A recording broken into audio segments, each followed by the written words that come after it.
Hello guys, कैसे हो आप सब लोग। आई होप आप सब लोग बहुत बढ़िया होंगे। Welcome to be better academy. मेरा नाम है विशाल मेत्रे। आज हम लोग वेक्टर्स का लेक्चर नंबर 3 करने वाले हैं। इससे पहले हम लोग लेक्चर 1 और लेक्चर 2 कर चुके हैं। अगर अब तक आप लोगों ने लेक्चर 1 और लेक्चर 2 नहीं देखा है तो प्लीज़ वो देख लीजिए, ताकि आपको समझ में आ जाए कि किस फ्लो में हम लोग चैप्टर में आगे बढ़ रहे हैं और कौन से कॉन्सेप्ट्स हम लोगों ने पढ़े हैं। आज हम लोग लेक्चर 3 में रिजल्टेंट के बारे में और कुछ बातें जानने वाले हैं और उस पर बहुत ही इंटरेस्टिंग से क्वेश्चंस करने वाले हैं, जिससे आपके कॉन्सेप्ट्स और भी ज़्यादा क्लियर होंगे। ठीक है, तो चलिए बिना कोई देरी किए हम लोग स्टार्ट करते हैं। तो आगे बढ़ने से पहले मैं आपको बताना चाहता हूँ, अगर अब तक आप लोगों ने इस चैनल को सब्सक्राइब नहीं किया है तो सब्सक्राइब कर लीजिए और इस चैनल के बेल आइकन को भी प्रेस कर लीजिए, ताकि कोई भी इंपॉर्टेंट नोटिफिकेशन आपसे छूटे ना। और इस चैनल को अपने दोस्तों के साथ भी शेयर कीजिए, क्योंकि इस चैनल पर बहुत ही अच्छे लेक्चर्स आपको प्रोवाइड किए जा रहे हैं, जिससे कि आपका जेईई मेन एंड एडवांस का प्रिपरेशन बहुत अच्छे से हो। ओके, तो चलिए हमारे टॉपिक के साथ हम लोग स्टार्ट करते हैं। लॉज ऑफ वेक्टर एडिशन के बारे में मैंने आपको फर्स्ट लेक्चर में बताया था, जब मैं वेक्टर्स एंड स्केलर क्वांटिटीज के बारे में डिस्कशन कर रहा था। अच्छा, वेक्टर्स एंड स्केलर क्वांटिटीज में के बारे में जब भी मैंने डिस्कशन किया था, आपको मैंने बोला था वेक्टर वो क्वांटिटीज होते हैं जिनके पास मैग्नीट्यूड होता है, जिनके पास डायरेक्शन होता है, और जो लॉज ऑफ वेक्टर एडिशन को फॉलो करते हैं, जिनके पास मैग्नीट्यूड होता है, जिनके पास डायरेक्शन होता है, और जो लॉज ऑफ वेक्टर एडिशन को फॉलो करते हैं। ठीक है, तो वो लॉज ऑफ वेक्टर एडिशन क्या है उसके बारे में हम लोग देखते हैं। दो लॉज ऑफ वेक्टर एडिशन है हमारे पास। फर्स्ट है triangle law of vector addition and second है parallelogram law of vector addition. तो चलिए triangle law of vector addition के बारे में हम लोग डिस्कशन करते हैं। तो triangle law of vector addition के बारे में, इसको आप बाद में पढ़िएगा, पहले मैं आपको समझा देता हूँ कि triangle law of vector addition क्या है, तब जाके आपको ये जो अंग्रेजी लिखी है वो आपको समझ में आएगी। ठीक है, तो यहाँ पे ध्यान दीजिएगा।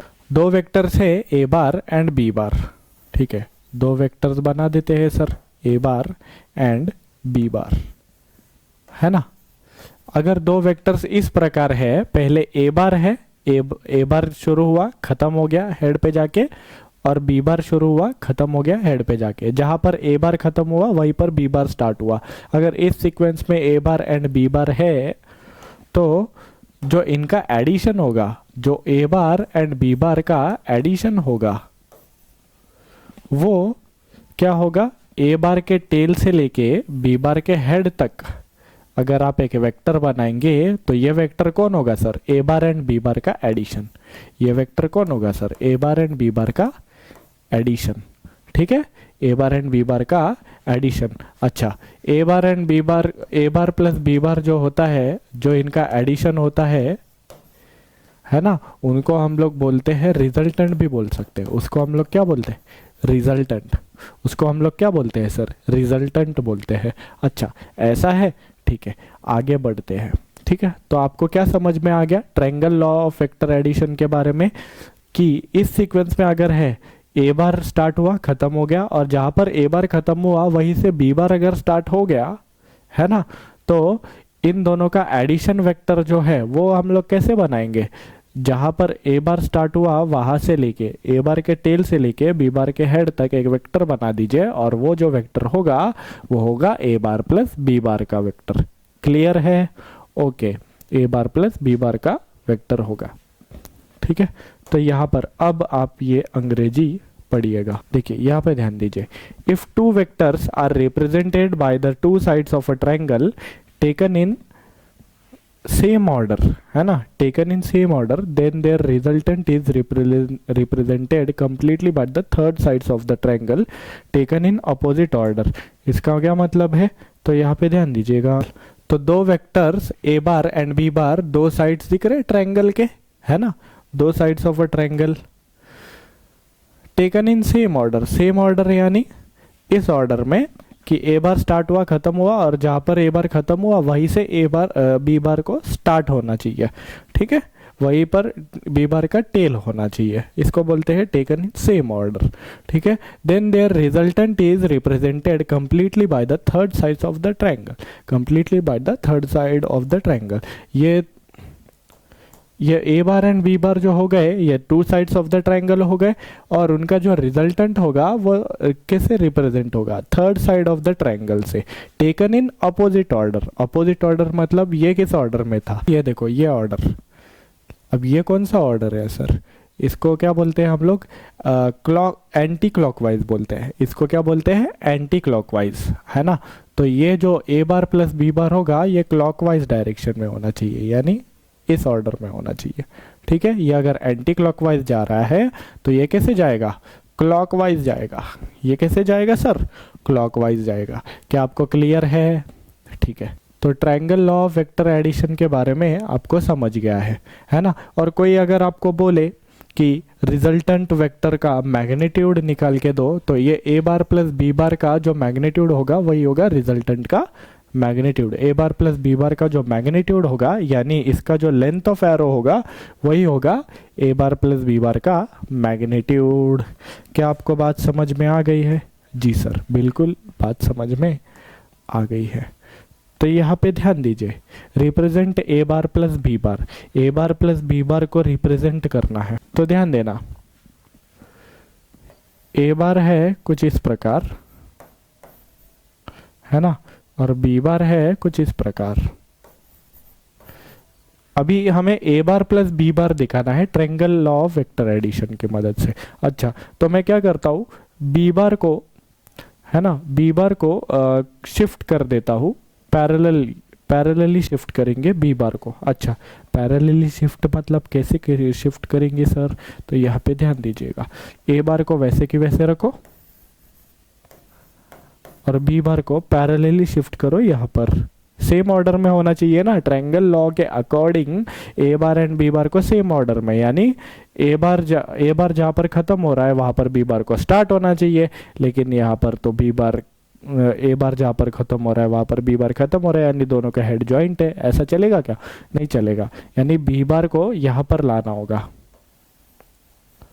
अब देखो ऑर्डर क्या हो गया, ए बार यहाँ पे स्टार्ट हुआ, यहाँ पे खत्म हुआ, बी बार यहाँ पे स्टार्ट हुआ, यहाँ पे खत्म हुआ, सेम ऑर्डर। Clear, okay. तो इनका रिजल्टेंट हम लोग कैसे दिखाएंगे, इनका रिजल्टेंट वेक्टर कैसे बनाएंगे। इनका रिजल्टेंट वेक्टर के लिए ए बार के टेल से शुरू करो और बी बार के हेड पर खत्म करो, है ना। ये इस ऑर्डर में थे, ए बार बी बार कौन से, क्लॉकवाइज डायरेक्शन में थे, और ये कौन से डायरेक्शन में, ये एंटी क्लॉकवाइज। ये क्या हो गया, ये अगर ऐसे चलेगा तो क्या हो जाएगा, एंटी क्लॉकवाइज हो जाएगा। क्लियर। तो आर बार इस प्रकार से दिखाएंगे, है ना। इनका रिजल्टेंट, यानी इनका रिजल्टेंट वेक्टर, उसको आर बार हम लोग बोल देते हैं, और ये क्या होगा, ए बार प्लस बी बार के बराबर होगा। ये क्या होगा, ए बार प्लस बी बार के बराबर होगा। क्या आपको क्लियर है, जी बिल्कुल बात क्लियर है सर। तो आगे बढ़ते हैं, represent B bar plus A bar. अच्छा, बी बार प्लस ए बार दिखाइए सर। पिछले वाले एग्जाम्पल की मदद से ही आपको बी बार प्लस ए बार दिखा देता हूँ, मतलब आपको समझ में आ जाएगा। अब ए बार प्लस बी बार अगर आपको दिखाना था तो मैंने क्या किया था, बी बार को शिफ्ट कर दिया था। फर्स्ट वेक्टर कौन सा था हमारा, ए बार, एंड सेकेंड वेक्टर हमारा कौन सा था, बी बार। अच्छा, बी बार प्लस ए बार मुझे दिखाइए, तो बी बार प्लस ए बार कैसे करेंगे सर। अच्छा, तो ध्यान देते हैं, पिछला ही एग्जांपल लेते हैं और पैरेलल शिफ्टिंग करते हैं।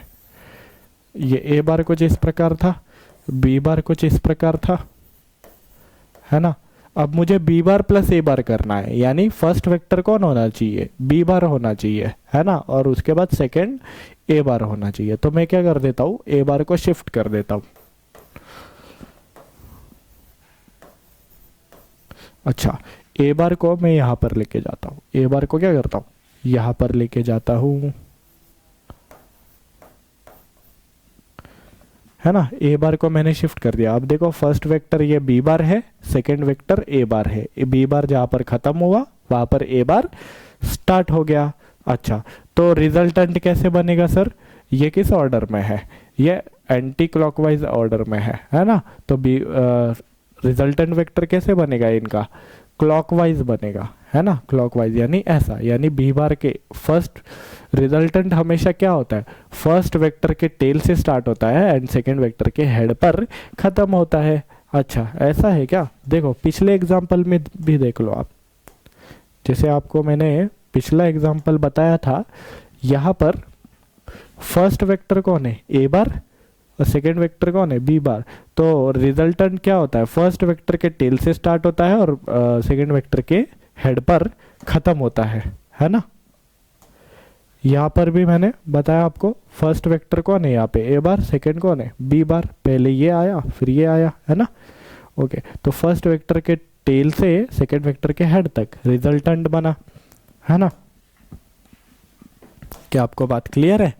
फर्स्ट वेक्टर के टेल से सेकेंड वेक्टर के हेड तक मैं क्या करूँगा? एक एरो बना दूंगा, है ना? और यही क्या होगा? रिजल्टेंट होगा, यानी B bar plus A bar होगा। यही होगा रिजल्टेंट, यानी B bar plus A bar होगा। क्या होगा sir? B bar plus A bar होगा। तो यहाँ पर B bar plus A bar and A bar plus B bar को कंपेयर कीजिए, आपको दिखेगा कि दोनों के दोनों ए वेक्टर एक ही है। इसका डायरेक्शन ये है, इसका भी डायरेक्शन ये है, दोनों वेक्टर एक ही है ना? यानी ए बार प्लस बी बार लिखो या बी बार प्लस ए बार लिखो, दोनों भी क्या होता है?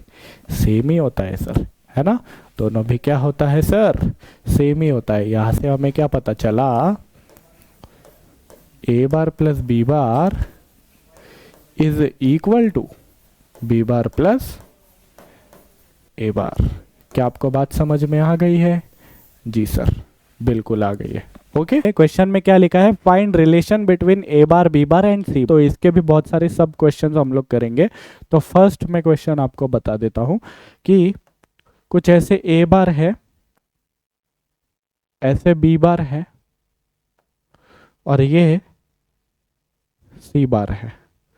तो find relation between A bar B bar and C bar, इसका क्या मतलब है कि कौन किसका एडिशन है ये बताना है। मतलब B bar is equal to A bar plus C bar है, या A bar is equal to B bar plus C bar है, या C bar is equal to A bar plus B bar है। अब आप बोलोगे क्या बकवास बात कर रहे हो सर, इससे पहले ही तो triangle law of vector addition में आपने बताया हुआ है कि इस प्रकार से अगर डायग्राम होगा कि जहां पर ए खत्म हो रहा है वहां पर अगर बी बार स्टार्ट होगा, और सी बार तीसरा वेक्टर जो है वो अगर इसके पहले वेक्टर के टेल से लेके दूसरे वेक्टर के हेड तक अगर बनाया हुआ है, तो ये जो होगा, है ना, ये जो सी बार होगा वो ऑब्वियसली ए बार प्लस बी बार होगा। यानी ये सी बार क्या है? रिजल्टेंट है ए बार प्लस बी बार का, है ना?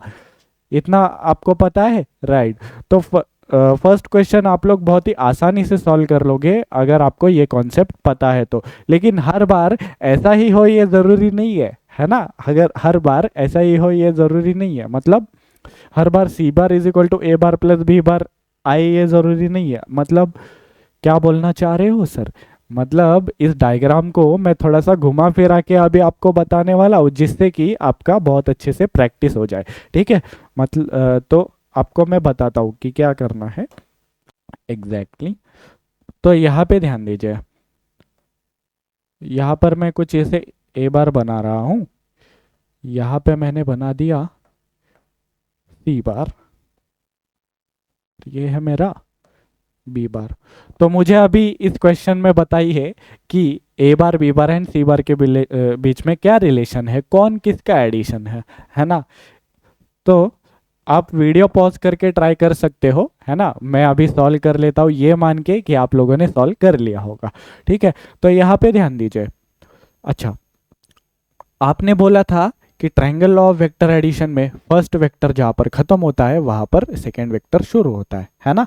यही बोला था ना? तो देखो यहां पर फर्स्ट वेक्टर यहां पे खत्म हो गया। देखो ए बार को अगर आप देखोगे तो वैसा आपको नहीं मिलेगा। सी बार को देखिए आप, यहाँ पे फर्स्ट वेक्टर खत्म हुआ, यहाँ पे सेकेंड वेक्टर शुरू हुआ और खत्म हो गया। दिख रहा है सीक्वेंस? पहले सी बार है फिर बी बार है, यानी यहाँ पर फर्स्ट वेक्टर कौन है? सी बार है, ठीक है? यहाँ पे सी बार और ये बी बार, और ये इस डायरेक्शन में चल रहा था एंटी क्लॉकवाइज में, सी बार बी बार, दिख रहे हो? एंटी क्लॉकवाइज डायरेक्शन में चल रहा था, और ये बीच में ए बार ने पलटी मार दी और इसने क्या हुआ, ये क्या हो गया? एंड साइक्लिक मतलब क्लॉकवाइज इसमें चल गया, है ना? क्लॉकवाइज में। क्लियर? तो यहाँ पर कौन किसका एडिशन होगा, ये अपोजिट ऑर्डर में बना है सर, ये फर्स्ट वेक्टर है, ये सेकेंड वेक्टर है, यानी अपोजिट ऑर्डर में जो बना है ए बार, ये एडिशन होगा सी बार का और बी बार का। क्लियर है? क्या आपको ये बात क्लियर है? तो आगे बढ़ते हैं और नेक्स्ट क्वेश्चन की तरफ हम लोग ध्यान देते हैं, है ना। नेक्स्ट क्वेश्चन की तरफ ध्यान देते हैं। क्लियर? तो यहाँ पे ध्यान दीजिए, यहाँ पे जैसे मैं सी बार बनाऊंगा, यहाँ पे बी बार बनाऊंगा,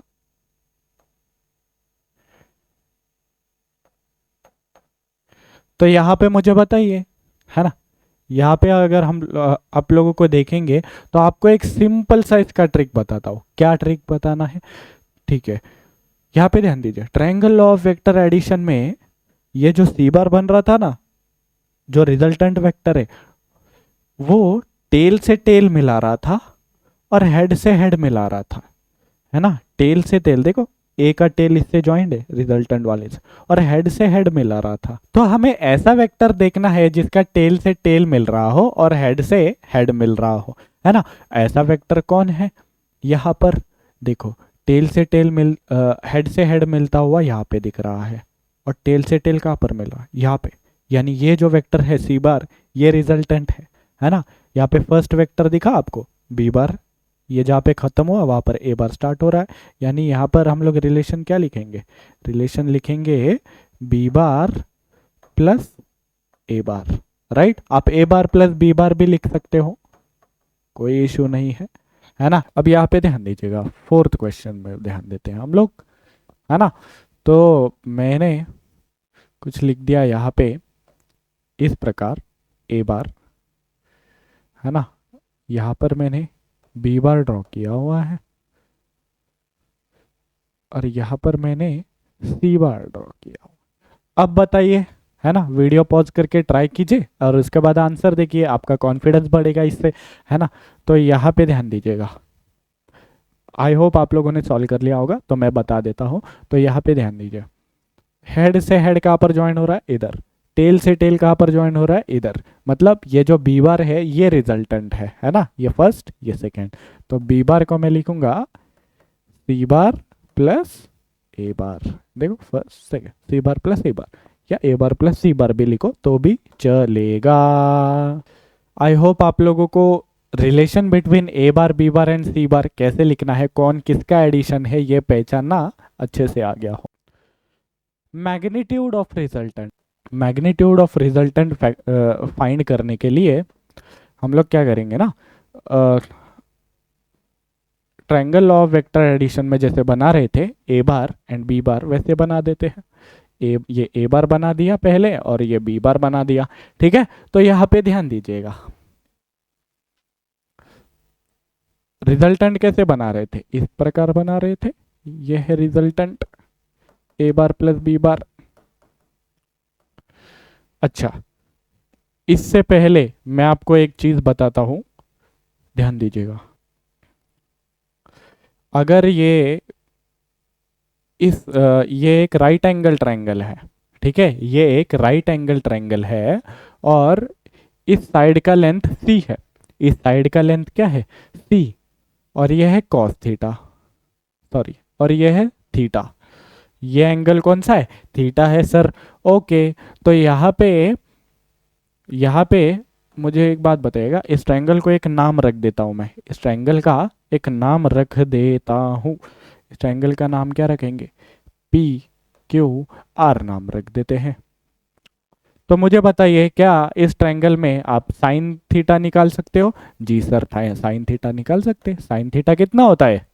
साइन थीटा कौन होता है? Opposite divided by hypotenuse. ये तो 10वीं क्लास में सीखा था हम लोगों ने, अपोजिट डिवाइडेड बाय हाइपोटेनस, यानी अपोजिट, थीटा का अपोजिट कौन है? पी क्यू, और हाइपोटेनस कौन है यहाँ पे? P R. जो सबसे बड़ा साइड होता है 90 डिग्री के ऑपोजिट वाला, जो सबसे बड़ा साइड होता है उसको हम लोग हाइपोटेनस बोलते हैं, है ना। तो हाइपोटेनस लिख दिया।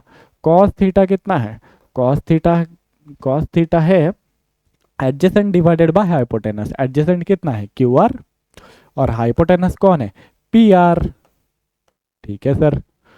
तो इस साइन थीटा को आप ध्यान से देखिए, साइन थीटा क्या लिखा हुआ है, P Q divided by P R लिखा हुआ है। क्या पी आर का वैल्यू आपको गिवन है? जी, पी आर का वैल्यू गिवन है तो पुट कर दीजिए। पी आर का वैल्यू यहाँ पे सी गिवन है, सी के बराबर गिवन है ना पी आर का लेंथ, तो वो मैंने पुट कर दिया। अगर इस सी को मैं इधर ट्रांसफर कर दूंगा, इधर भेज दूंगा, तो क्या हो जाएगा, इसके साथ मल्टीप्लाई हो जाएगा, इसके साथ क्या हो जाएगा, मल्टीप्लाई हो जाएगा सर। ठीक है, क्या मैं इसको सी साइन थीटा लिख सकता हूँ? जी सर, बिल्कुल लिख सकते हो, सी साइन थीटा, राइट। तो पी क्यू क्या आ गया सर, पी क्यू आ गया सी साइन थीटा। ओके, और यहां पे ध्यान देना, कॉस थीटा को अगर हम लोग ध्यान से देखें और यहां पर अगर पी आर का वैल्यू पुट करेंगे, क्योंकि क्यू आर का तो कुछ वैल्यू है नहीं, पी आर का वैल्यू यहाँ पे सी गिवन है, तो सी यहाँ पे लिख देता हूँ, है ना। अगर यहाँ पे क्रॉस मल्टीप्लाई यानी ये सी को इधर भेज दूंगा तो ये भी क्या हो जाएगा, इससे मल्टीप्लाई हो जाएगा कॉस थीटा से, ये भी इससे मल्टीप्लाई हो जाएगा, और क्या निकलेगा, Q R is equal to कितना निकलेगा इधर, सी कॉस थीटा निकलेगा सर, सी कॉस थीटा निकलेगा। यानी आपको क्या समझ रहा है, अगर हाइपोटेनस सी के बराबर गिवन है और कोई एक एंगल गिवन है थीटा, है ना, कोई सी एक ये जो सी है ये एक अगर एंगल बना रहा है, ये एक अगर क्या कर रहा है, एंगल बना रहा है किसी एक के साथ, तो जहां पर एंगल बना रहा है मतलब जिससे ये एंगल चिपका हुआ है, देखो ये सी है, इसके ये किसके साथ एंगल बना रहा है, इसके साथ, यानी जिसके साथ एंगल बना रहा है, यानी ये एंगल जिसके साथ चिपका हुआ है ना, उसका जो वैल्यू होगा वो होगा सी कॉस थीटा। मतलब ये सी और कॉस थीटा जोड़ दो, नहीं समझा क्या? देखो ये जो सी है ये जिसके साथ एंगल बना रहा होगा, है ना, ये एंगल जिसके साथ चिपका होगा वहां पर हम लोग क्या लिखेंगे, वहां पर हम लोग क्या लिखेंगे, सी कॉस थीटा। यानी ये जो लेंथ होगा, ये जो लेंथ होगा ये कितना होगा, सी कॉस थीटा होगा सर। कितना होगा सर, सी कॉस थीटा। यानी जहां पर एंगल चिपका हुआ है वहां पर के लेंथ को क्या लिख दो, ये सी और कॉस थीटा जोड़ के लिख दो, ठीक है। और इसका जो दूसरा वाला है, दूसरा वाला जो साइड है थीटा के सामने वाला, थीटा के सामने वाला, थीटा से चिपका हुआ तो सी कॉस थीटा है, और थीटा के सामने वाला पी क्यू कितना है, पी क्यू कितना है, सी साइन थीटा है सर। यानी हम लोगों को एक बात पता चली, अगर ये सी लेंथ है और यहाँ पर सी किसी साइड के साथ थीटा अगर एंगल बना रहा है, तो जिस साइड के साथ वो थीटा एंगल बना रहा है, मतलब जहां पर ये एंगल चिपका हुआ है थीटा, वहां पर का लेंथ आप क्या लिख दो, सी के साथ कॉस थीटा जोड़ के लिख दो। और थीटा के अपोजिट, थीटा जिसको देख रहा है, देखो थीटा किसको देख रहा है, देखो इसको, उस साइड को आप क्या लिख दो, सी साइन थीटा लिख दो, सी के साथ साइन थीटा जोड़ के लिखना है, ठीक है। यह अभी यूज में आएगा, इसलिए मैं आपको मैंने आपको बता दिया है पहले ही, ठीक है, ताकि आप कोई शिकायत ना करो, सर ये तो बताया ही नहीं करके, ठीक है। तो यहाँ पे ध्यान दीजिएगा, मुझे मैग्नीट्यूड ऑफ रिजल्टेंट निकालना है, रिजल्टेंट का मैग्नीट्यूड निकालना है, तो उसके लिए हम लोग कुछ करने वाले हैं अभी। आप क्या कर दो, इस पॉइंट से एक परपेंडिकुलर ड्रॉप कर देना, और इसको भी एक्सटेंड कर देना, इसको भी एक्सटेंड कर देना, इस पॉइंट से एक परपेंडिकुलर ड्रॉ कर देना। तो क्या कर देना सर, परपेंडिकुलर ड्रॉप कर देना, इससे क्या होगा, तो यहाँ पे ध्यान दीजिए, यह अभी एक राइट एंगल ट्रायंगल बन चुका है, ये क्या बन चुका है, एक राइट एंगल्ड ट्रायंगल। ओके, इसका कुछ नाम भी रख देते हैं, फिर ट्रायंगल बन गया है तो, है ना, ये पी क्यू आर नाम रख देते हैं और इसका एस नाम रख देते हैं। क्लियर? तो यहाँ पे ध्यान दीजिए,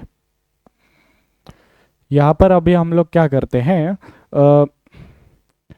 हम लोग क्या मान लेते हैं, ये ए बार एंड बी बार का बीच में का एंगल थीटा है, ऐसे मान लेते हैं, angle between A bar and B bar, angle between A bar and B bar, angle between A bar and B bar आपको गिवन होता है हमेशा, कितना गिवन होता है, थीटा गिवन होता है, ठीक है, angle between A bar and B bar. अच्छा, तो एंगल बिटवीन ये बी बार है, ये ए बार है, इन दोनों एंगल रिप्रेजेंट करने के लिए हम लोग क्या करते हैं, एंगल निकालने के लिए हम लोग क्या करते हैं, ताल से ताल मिलाते हैं, है ना। यहाँ पर मिले हुए हैं क्या, ताल से ताल नहीं मिले हुए, यानी इस ए को थोड़ा सा मुझे एक्सटेंड करना पड़ेगा आगे की तरफ, है ना, मतलब ये ए बार यहाँ पर है, तो मैं क्या करता हूँ, इसको पैरेलली शिफ्ट कर देता हूँ। इसको क्या कर देता हूँ, पैरेलली शिफ्ट कर देता हूँ। समझो, मैंने पैरेलली शिफ्ट कर दिया ए बार को इस प्रकार। अगर पैरेलली शिफ्ट कर दिया तो यहाँ पे ध्यान देना, ये बी बार का टेल है और ये ए बार का टेल है ना। तो दोनों के टेल और टेल के बीच में कितना एंगल होगा सर, कितना एंगल होगा? मैं बोलूँगा थीटा एंगल होगा। क्या होगा? थीटा एंगल होगा। ठीक है, क्या आपको बात क्लियर है जी? तो इस ए बार को मिटा देता हूं मैं यहाँ से, इसको क्या करता हूँ, मिटा देता हूँ। ठीक है, बी बार का मैग्नीट्यूड कितना होगा? मैग्नीट्यूड बी बार के मैग्नीट्यूड को किस प्रकार से हम लोग रिप्रेजेंट करेंगे, है ना? मैंने बोला था या तो दीवार बना दो, मॉड बी बार लिख दो, या तो बी बार के ऊपर से एरो हटा दो, या तो बी बार के ऊपर से एरो हटा दो। तो मैं वही काम करने वाला हूँ अभी से। आप लोगों का फेवरेट यहाँ पर इसके ऊपर से एरो हटा देने वाला हूँ। इसके ऊपर से क्या करने वाला हूँ, एरो हटा देने वाला हूँ। क्लियर? इसके ऊपर से एरो हटा दूंगा। और ये ए बार वेक्टर है ना, इसका लेंथ कैसे लिखूंगा, इसका लेंथ कैसे लिखूंगा, इसका लेंथ ऑफ एरो यानी मैग्नीट्यूड कैसे लिखूंगा? ए बार के ऊपर से एरो हटाऊंगा, ए बार के ऊपर से एरो हटाऊंगा। और ये जो आर बार है इसका मैग्नीट्यूड कैसे लिखूंगा? आर बार के ऊपर से एरो हटाऊंगा, यानी ये लेंथ ऑफ एरो कितना है, आर है। ये लेंथ कितना है, आर। ये लेंथ कितना है, ए। और ये लेंथ कितना है, बी। लेंथ ऑफ एरो ही मैग्नीट्यूड होता है ना, तो ये मैग्नीट्यूड्स लिख दिए, लेंथ ऑफ एरो लिख दिए। ये लेंथ आर है, ये लेंथ ए है, और ये लेंथ बी है। तो यहाँ पे ध्यान दीजिएगा, ये बी है ना, इतना इधर से इधर मैग्नीट्यूड ऑफ बी बार, ये बी है ना। ठीक है, वहां पर देखो वही कॉन्सेप्ट यहाँ पर अप्लाई कर रहा हूँ। ये बी इसके साथ थीटा एंगल बना रहा है, तो ये थीटा एंगल जिसके साथ चिपका हुआ है वो क्या होगा? जल्दी बताओ, जल्दी बताओ, मेरे बोलने से पहले बताओ। ये जो बी है ना, इसके साथ थीटा एंगल बना रहा है, तो ये कितना होगा? बी कॉस थीटा होगा, बी कॉस थीटा होगा। अगर आप लोगों ने मेरे से पहले बोल दिया था तो कमेंट बॉक्स में कमेंट जरूर करना, ताकि क्लास के बाद मुझे समझ में आ जाए किसका दिमाग चला था, है ना। तो यहाँ पे ध्यान दीजिएगा, बी बी कॉस थीटा होगा, राइट। ओके, और दूसरा ये जो साइड होगा, थीटा जिसको देख रहा है, थीटा के अपोजिट वाला ये जो साइड है, ये कितना होगा? इसका लेंथ कितना होगा सर? इसका होगा, ये बी के साथ आप साइन थीटा जोड़ देंगे तो ये आ जाएगा। बी के साथ आप साइन थीटा जोड़ दोगे तो ये आ जाएगा। क्या आपको बात क्लियर है? जी सर, बिल्कुल बात क्लियर है। तो मैं क्या करता हूँ ना दोस्त, इस ट्रायंगल को अलग से बना देता हूँ ताकि आपको और अच्छे से क्लियर हो जाए। इस ट्रायंगल को क्या करता हूँ, अलग से बना देता हूँ। और अभी ए बार आर बार ऐसे वेक्टर्स नहीं लिखूंगा, इसके लेंथ लिखूंगा सिर्फ। ये लेंथ ऑफ एरो लिखूंगा आर, ये लेंथ ऑफ एरो लिखूंगा ए, ये लेंथ ऑफ एरो लिखूंगा बी, यहाँ पे बी कॉस थीटा, यहाँ पे बी साइन थीटा, ऐसे लिखूंगा। ठीक है, तो यहाँ पे ध्यान दीजिएगा, आगे के स्लाइड पे जाते हैं और यही वाला ट्रायंगल दोबारा से बनाते हैं। ये एक राइट एंगल ट्रायंगल है, राइट, परपेंडिकुलर ड्रॉप किया हुआ था हम लोगों ने। तो इस राइट एंगल ट्रायंगल में, हम लोग पाइथागोरस थ्योरम लगा देते हैं। क्या करते हैं सर? पाइथागोरस थ्योरम लगा देते हैं। तो by Pythagoras theorem, by Pythagoras theorem हम लोग क्या बोलेंगे, दिस साइड का स्क्वायर प्लस दिस साइड का square is equal to hypotenuse का स्क्वायर। इस साइड का स्क्वायर कितना है सर? ये लेंथ ए है, ये लेंथ बी कॉस थीटा है, तो इस साइड का टोटल लेंथ कितना हो गया? ए और बी कॉस थीटा को जोड़ दो आप, यानी A plus B cos theta हो जाएगा। क्या हो जाएगा sir? A plus B cos theta. Okay, है ना। इतनी बात अगर आपको क्लियर है तो यहाँ पर ये लेंथ भी बता दो, पी क्यू का लेंथ बी साइन थीटा है ना सर, है ना। और ये इसका लेंथ, हाइपोटेनस का लेंथ कितना है? सी है, सी के बराबर है ना। हाइपोटेनस का लेंथ कितना है? सी के बराबर। इसको थोड़ा सा अच्छे से बना देता हूँ। तो यहाँ पे ध्यान दीजिए, A plus B cos theta. Okay, तो यहाँ पे ध्यान दीजिएगा, पाइथागोरस थ्योरम अगर लगाऊंगा, इस साइड का स्क्वायर प्लस इस साइड का स्क्वायर इक्वल टू हाइपोटेनस का स्क्वायर, ये साइड कौन है? पी क्यू, तो पी क्यू का स्क्वायर कर देते हैं, प्लस ये साइड कौन है? क्यू आर, तो क्यू आर का स्क्वायर कर देते हैं, इक्वल टू क्या होगा? ये साइड कौन है? पी आर, तो पी आर का स्क्वायर कर देते हैं सर, पी आर का square. P Q square plus Q R square equal to P R square. Okay, तो यहाँ पे ध्यान दीजिएगा, पी क्यू कितने के बराबर है, पी क्यू का लेंथ कितना है, ए प्लस बी कॉस थीटा है सर, कितना है, ए प्लस बी कॉस थीटा। तो पी क्यू का वैल्यू पुट कर देता हूँ, पी क्यू का लेंथ पुट कर देता हूँ, यहाँ पे पी क्यू के जगह पे क्या है, ए प्लस बी कॉस थीटा, इसका स्क्वायर है ना पी क्यू का, तो पी क्यू के लेंथ का स्क्वायर कर दिया। और यहाँ पे ध्यान देना, क्यू आर का लेंथ कितना है सर, क्यू आर का लेंथ कितना है, क्यू आर का लेंथ है बी साइन थीटा, तो क्यू आर का लेंथ भी पुट कर देता हूँ बी साइन थीटा, इसका स्क्वायर कर देते हैं, है ना। पी आर का लेंथ कितना है, पी आर का लेंथ कितना है, सी के बराबर है सर, सी के बराबर, अच्छा सी के बराबर है क्या, पिछले इसमें भी हम लोगों ने सी लिखा था क्या, पिछले इसमें भी सी लिखा था क्या, पिछली बारी नहीं आर लिखा था ना, तो यहाँ पर भी आर लिख देते हैं सी के जगह। ओके, तो यहाँ पे ध्यान दीजिएगा, यहाँ पे ध्यान दीजिएगा, पी आर का वैल्यू कितना है, पी आर का लेंथ कितना है सर, पी आर का लेंथ आर के बराबर है ना, पी आर का लेंथ क्या है, आर के बराबर, तो वहां पर आर पुट कर देते हैं, वहां पर क्या पुट कर देते हैं, आर पुट कर देते हैं। कोई दिक्कत है किसी को, नहीं सर कोई दिक्कत नहीं है, ठीक है। अच्छा, वहां पर ग्रीन कलर से हम लोगों ने लिखा है, तो यहाँ पर भी हम क्या करते हैं, ग्रीन कलर से ही लिख देते हैं। ओके, तो यहाँ पर ध्यान दीजिएगा, ए प्लस बी कॉस थीटा, इसका होल स्क्वायर क्या होगा, ए प्लस बी का होल स्क्वायर का फॉर्मूला तो आपको आता ही होगा, है ना। ओके, ए प्लस बी का होल स्क्वायर का फॉर्मूला क्या है सर, फिर भी यहाँ पे लिख देता हूँ, ए प्लस बी का होल स्क्वायर होता है A square plus 2ab plus B square, है ना।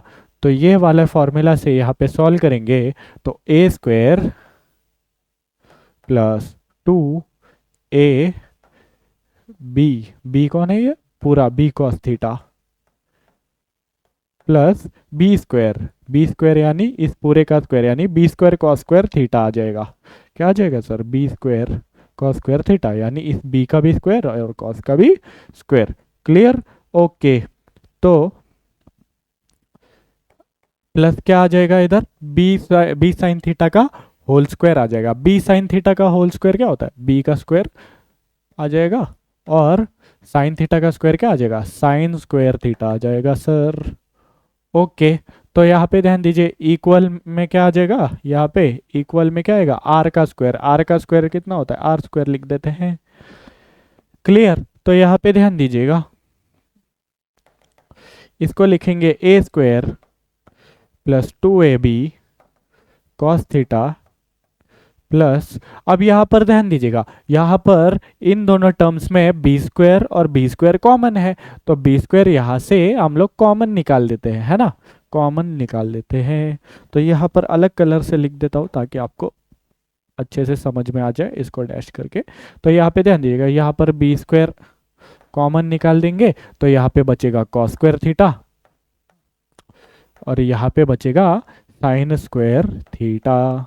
बी स्क्वायर कॉमन निकाल दिया, यहाँ पे बचा कॉस स्क्वायर थीटा, यहाँ पे बचा साइन स्क्वायर थीटा, और यहाँ पे क्या है, आर स्क्वायर है सर, यहाँ पे क्या है, आर स्क्वायर। ओके, तो यहाँ पे ध्यान दीजिए, तो ये हो गया a square plus 2ab cos theta plus B square, और ये cos square theta plus sine square theta क्या होता है, 1 होता है ना। आप लोगों ने 10th में ट्रिग्नोमेट्री में एक आइडेंटिटी पढ़ी थी, पहले वही लिख देता हूँ। आप लोगों ने 10th में ट्रिग्नोमेट्री में एक आइडेंटिटी पढ़ी थी, sine square theta plus cos square theta is equal to 1, वही यहाँ पे अप्लाई कर देना है।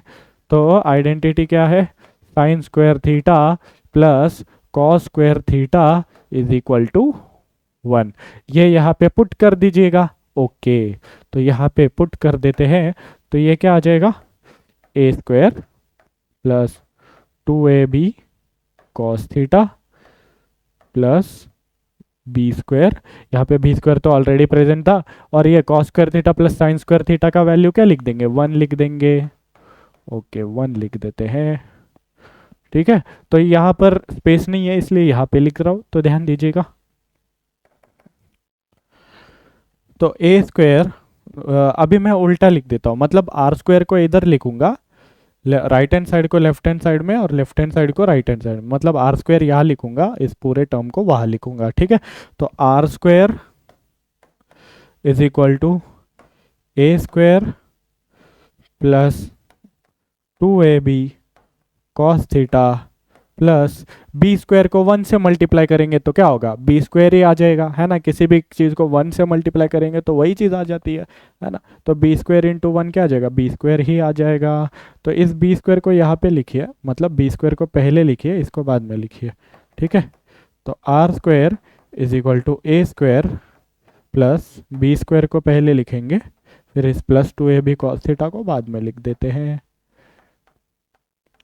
यहाँ पे दोनों तरफ अगर आप अंडर रूट लेंगे तो यहाँ पे देख लीजिए, दोनों तरफ अगर आप रूट लेंगे तो क्या हो जाएगा सर।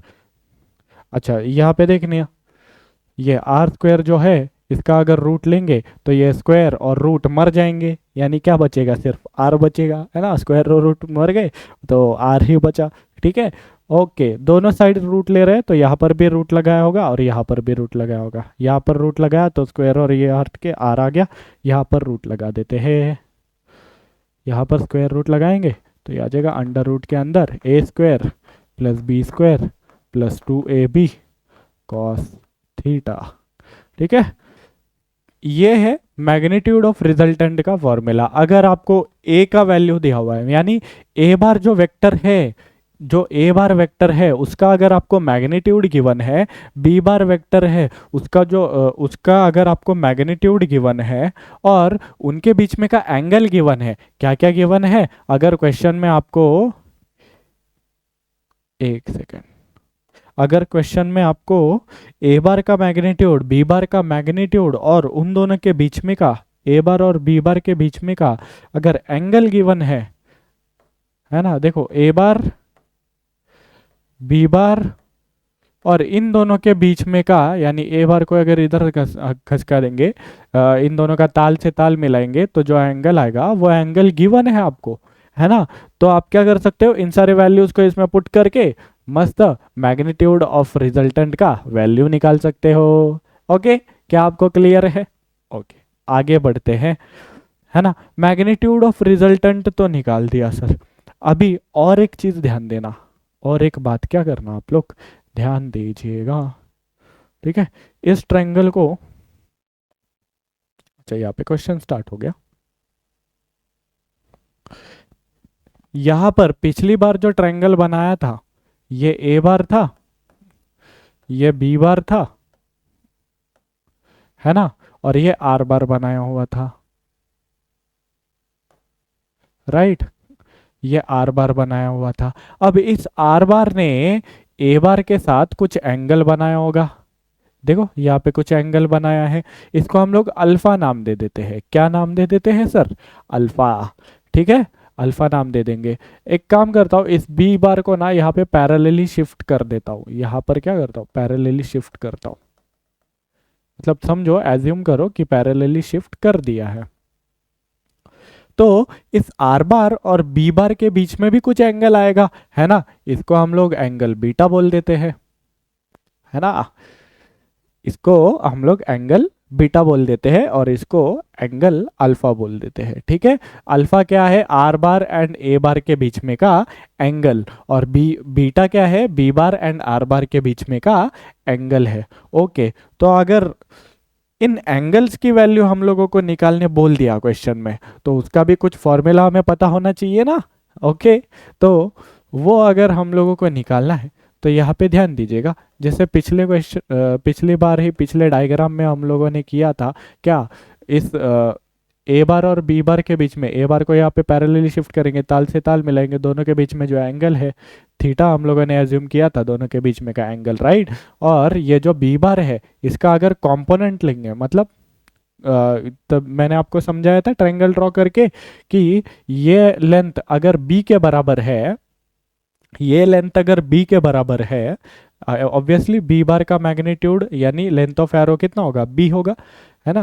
बार हटा के लिख दिया। ये लेंथ अगर बी के बराबर है तो ये लेंथ कितना होगा, ये थीटा एंगल इससे चिपका हुआ है ना, तो जहां पर थीटा एंगल चिपका हुआ होता है जिस साइड से, वो वाला साइड का लेंथ क्या लिखते हैं हम लोग, बी के साथ कॉस थीटा जोड़ के लिख देते हैं, तो ये आ जाएगा बी कॉस थीटा।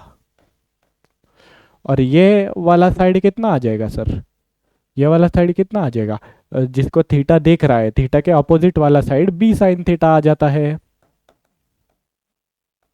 ओके, क्या आपको बात क्लियर है? यही लिखा था हम लोगों ने। तो और ये जो ए बार वेक्टर है, इसका ये लेंथ कितना होगा? ए बार का लेंथ ऑफ एरो कितना होगा?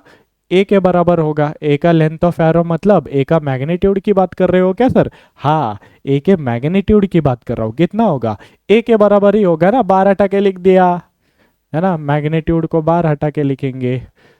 राइट, इतनी बेसिक सी चीज़ें अभी आपको समझ आनी शुरू हो जानी चाहिए, क्योंकि ये चीज़ें धीरे धीरे हमारे लिए अभी पुरानी होती जा रही है। राइट, क्या होती जा रही है सर? पुरानी होती जा रही है। ओके, तो यहाँ पे ध्यान दीजिएगा। यहाँ पे अगर हम लोग अल्फा की वैल्यू निकालने जाएंगे तो ये इस ट्रायंगल को ध्यान दीजिए, इस ट्रायंगल पे ध्यान दीजिए। इस ट्रायंगल में tan अल्फा कैसे निकालेंगे हम लोग इस ट्रायंगल में? अच्छा सर, tan अल्फा तो होता है opposite side divided by adjacent side, है ना, opposite side divided by adjacent side. तो अल्फा का अपोजिट कौन है? ये वाला साइड। इस साइड का लेंथ कितना है? b साइन थीटा है सर। कितना है sir? b sine theta. Okay, adjacent side कितना है? ये तो अपोजिट साइड है। एडजेसेंट यानी यहाँ जहाँ अल्फा चिपका हुआ है ना, जिस साइड से, उस साइड की लेंथ की बात कर रहे हैं। ये ट्रायंगल लिया था, ये वाला साइड अपोजिट हो गया, और ये वाला कौन सा है? इसका एडजेसेंट है। एडजेसेंट साइड का लेंथ कितना है? देखो, ये ए है, ये बी कॉस थीटा है, तो ये टोटल कितना हो गया? A plus B cos theta. Clear? A plus B cos theta है सर। ओके, तो अल्फा निकालने के लिए हमारे पास ये फॉर्मूला आ गया। इसको भी हम लोगों ने डब्बे में डाल दिया है ना। जो भी इंपॉर्टेंट चीज़ें होती है हम लोग डब्बे में डालते जाएंगे। ठीक है, ओके। तो अभी हम लोग बीटा का वैल्यू फाइंड करते हैं। अच्छा, बीटा का वैल्यू फाइंड करने के लिए क्या करेंगे? अच्छा, ए बार और आर बार के बीच में कौन सा एंगल है? अल्फा। अल्फा फाइंड करने के लिए हम लोगों ने क्या किया था? इस ए बार को एक्सटेंड किया था, है ना, और इस पॉइंट से परपेंडिकुलर ड्रॉप किया था। सेम इसमें हम लोग क्या करते हैं? इस बी बार को एक्सटेंड कर देते हैं। यहाँ पर अल्फा फाइंड करने के लिए ए बार को एक्सटेंड किया था ना, सिमेट्रिकली हम लोग क्या करते हैं? इस बी बार को यहाँ पे एक्सटेंड कर देते हैं, है ना, और यहाँ से इसी पॉइंट से परपेंडिकुलर ड्रॉप कर देगा। ओके, तो मैं क्या करता हूँ? इसको एक्सटेंड कर देता हूँ, आपने जैसे बोला वैसे, है ना। ओके, थोड़ा ढंग से एक्सटेंड करते हैं हम लोग। ओके, यहाँ से मैंने एक्सटेंड किया और यहाँ से इस पर परपेंडिकुलर ड्रॉप कर दिया। देखो, ये परपेंडिकुलर ड्रॉप किया मतलब 90 डिग्री होना चाहिए। राइट, 90 डिग्री होना चाहिए। ओके, इस ए बार को क्या कर देता हूँ? यहाँ पे पैरेलली शिफ्ट कर देता हूँ। क्या सर? पैरेलली शिफ्ट कर देता हूँ। अच्छा, पैरेलली अगर आपने शिफ्ट किया, ओके, तो ये लेंथ क्या हो जाएगा? ये तो ए बार है ना, तो ये लेंथ तो ए हो गया।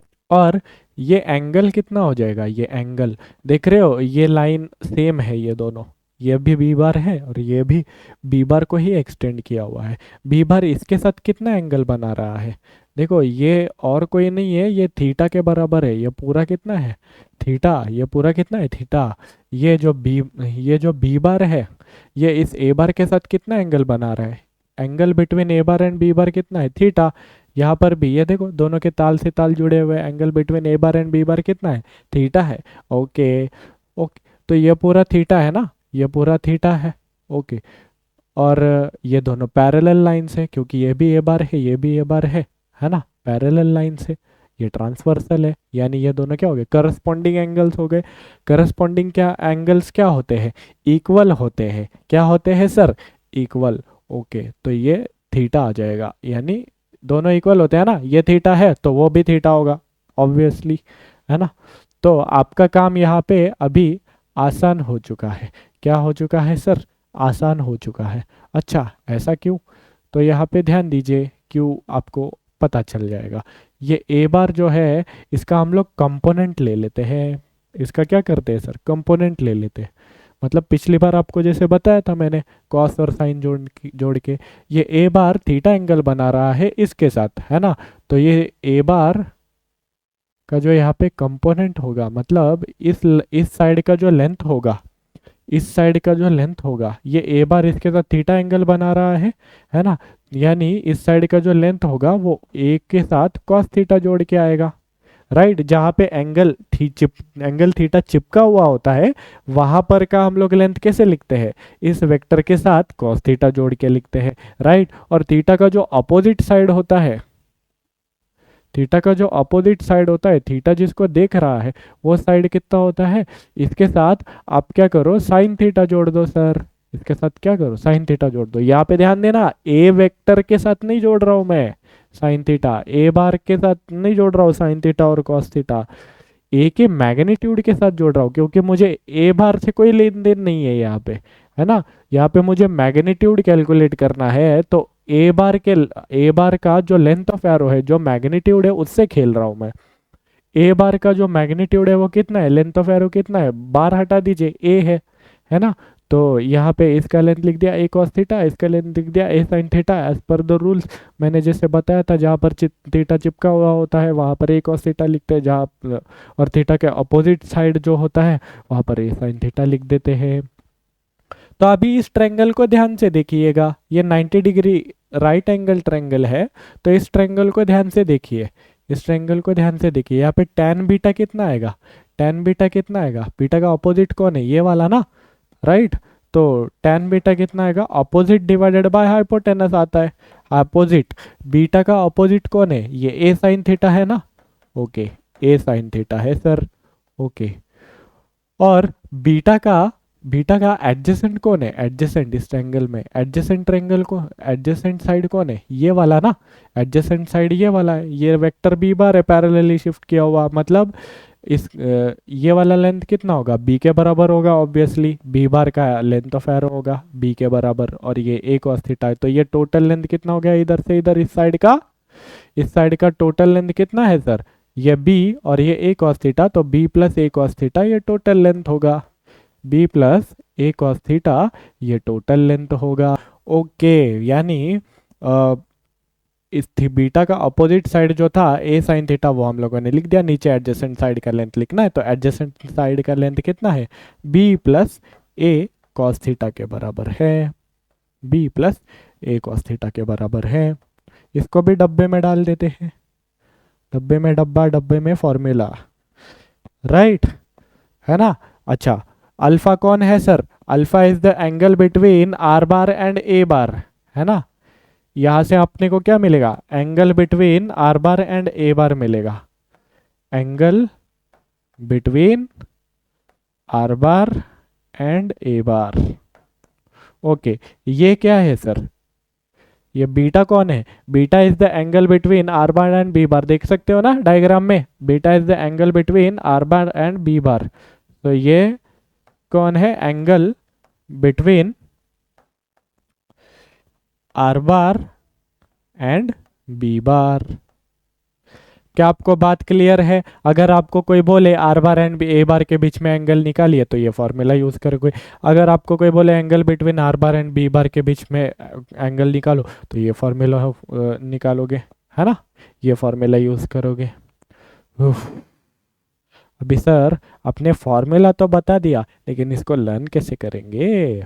ओके, लर्न करने के लिए मैं आपको बता देता हूँ, इसमें क्या करना है, ये अल्फा कौन है, ये आपको पता है ना, अल्फा कौन है, angle between are bar and A bar. अच्छा, टैन अल्फा अगर आपको लिखना है, इसका मतलब angle between are bar and A bar लिखना है ना, तो ए बार को छोड़ दो, दूसरा वेक्टर कौन है, बी, ए बार के साथ दूसरा वेक्टर कौन था, बी था ना, ठीक है। तो जिसके साथ एंगल लिखना है वो मत लिखना, जिसके साथ आर बार का जिसके साथ एंगल लिखना है वो मत लिखना, दूसरा कौन सा है, ए बार को छोड़ के बी बार है ना, तो उसका लिखना बी और साइन थीटा जोड़ देना, क्या करना, बी साइन थीटा। देखो यहाँ पर R bar and B bar के बीच में का एंगल निकाल रहे हैं, तो बी नहीं लिखा है मैंने, ए लिखा हुआ है ना, और साइन थीटा जोड़ दिया है। वैसे ही अगर angle between are bar and A bar निकाल रहे हो तो आप क्या करना, ए मत लिखना, दूसरा वाला वेक्टर कौन है, बी लिखना और साइन थीटा लिख देना, है ना, बी लिखना और साइन थीटा लिखने था, यहाँ पे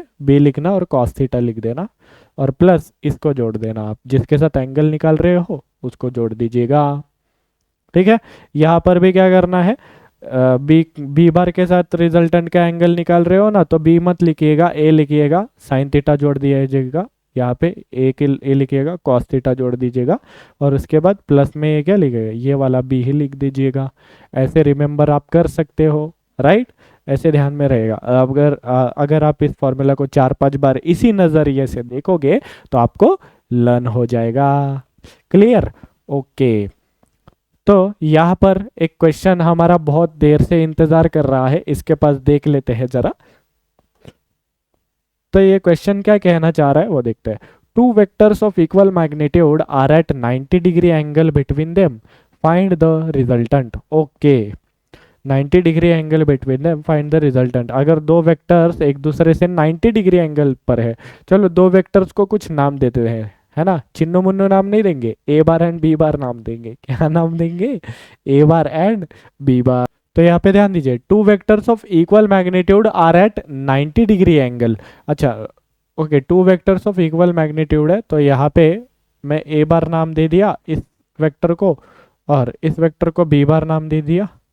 दोनों के बीच में 90 डिग्री एंगल है ना, इसलिए ऐसे बनाया है ताकि दोनों के बीच में 90 डिग्री एंगल दिखे। क्या आपको बात समझ में आ रही है?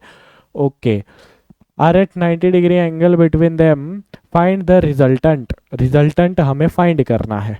अच्छा, रिजल्टेंट हमें फाइंड करना है। अच्छा, triangle law of vector addition के हिसाब से आप अगर इन वेक्टर्स को ऑर्डर में लिखोगे, यानी बी बार को अगर इधर पैरेलली शिफ्ट करोगे, आ गई है ऑर्डर में, ये पहला वेक्टर जहाँ पे खत्म हुआ वहां पर दूसरा वेक्टर आ गया, है ना। तो रिजल्टेंट कहाँ से कहाँ होगा? रिजल्टेंट यहाँ से यहाँ होगा। ये इस प्रकार कुछ रिजल्टेंट होगा। क्या आपको बात क्लियर है? ठीक है। ए बार का, दोनों वेक्टर्स का इक्वल मैग्नीट्यूड है। इक्वल मैग्नीट्यूड का मतलब ए बार का भी, ए बार का जो मैग्नीट्यूड है वो क्या होगा? ए होगा, और बी बार का जो मैग्नीट्यूड है वो भी कितना होगा? ए ही होगा सर। बी बार का जो मैग्नीट्यूड है वो भी कितना होगा? ए ही होगा। बी बार का जो मैग्नीट्यूड है वो भी कितना होगा सर? ए ही होगा, क्योंकि दोनों के दोनों इक्वल मैग्नीट्यूड के हैं। ठीक है। और दोनों के बीच में एंगल, ये बी बार एंड ए बार के बीच में एंगल कितना है? Angle between b bar and A bar, between b bar and A bar कितना है? थीटा। कितना है थीटा का वैल्यू? 90 डिग्री है। ओके, काम इजी हो गया सर। फाइंड द रिजल्टेंट बोला है ना, रिजल्टेंट मतलब क्या? रिजल्टेंट का मैग्नीट्यूड निकालना है, राइट। रिजल्टेंट का मैग्नीट्यूड अगर आपको निकालना है तो वो फॉर्मूला यूज कर दीजिए, अभी हम लोगों ने जो डिराइव किया था पिछले पेज में। पिछले पेज में देखो, यहाँ पे R is equal to under root A square plus B square plus 2ab cos theta कर दीजिएगा। ओके, तो यहाँ पे आर इज इक्वल टू हम लोग क्या करेंगे? अंडर रूट ए square plus B square plus 2ab cos theta.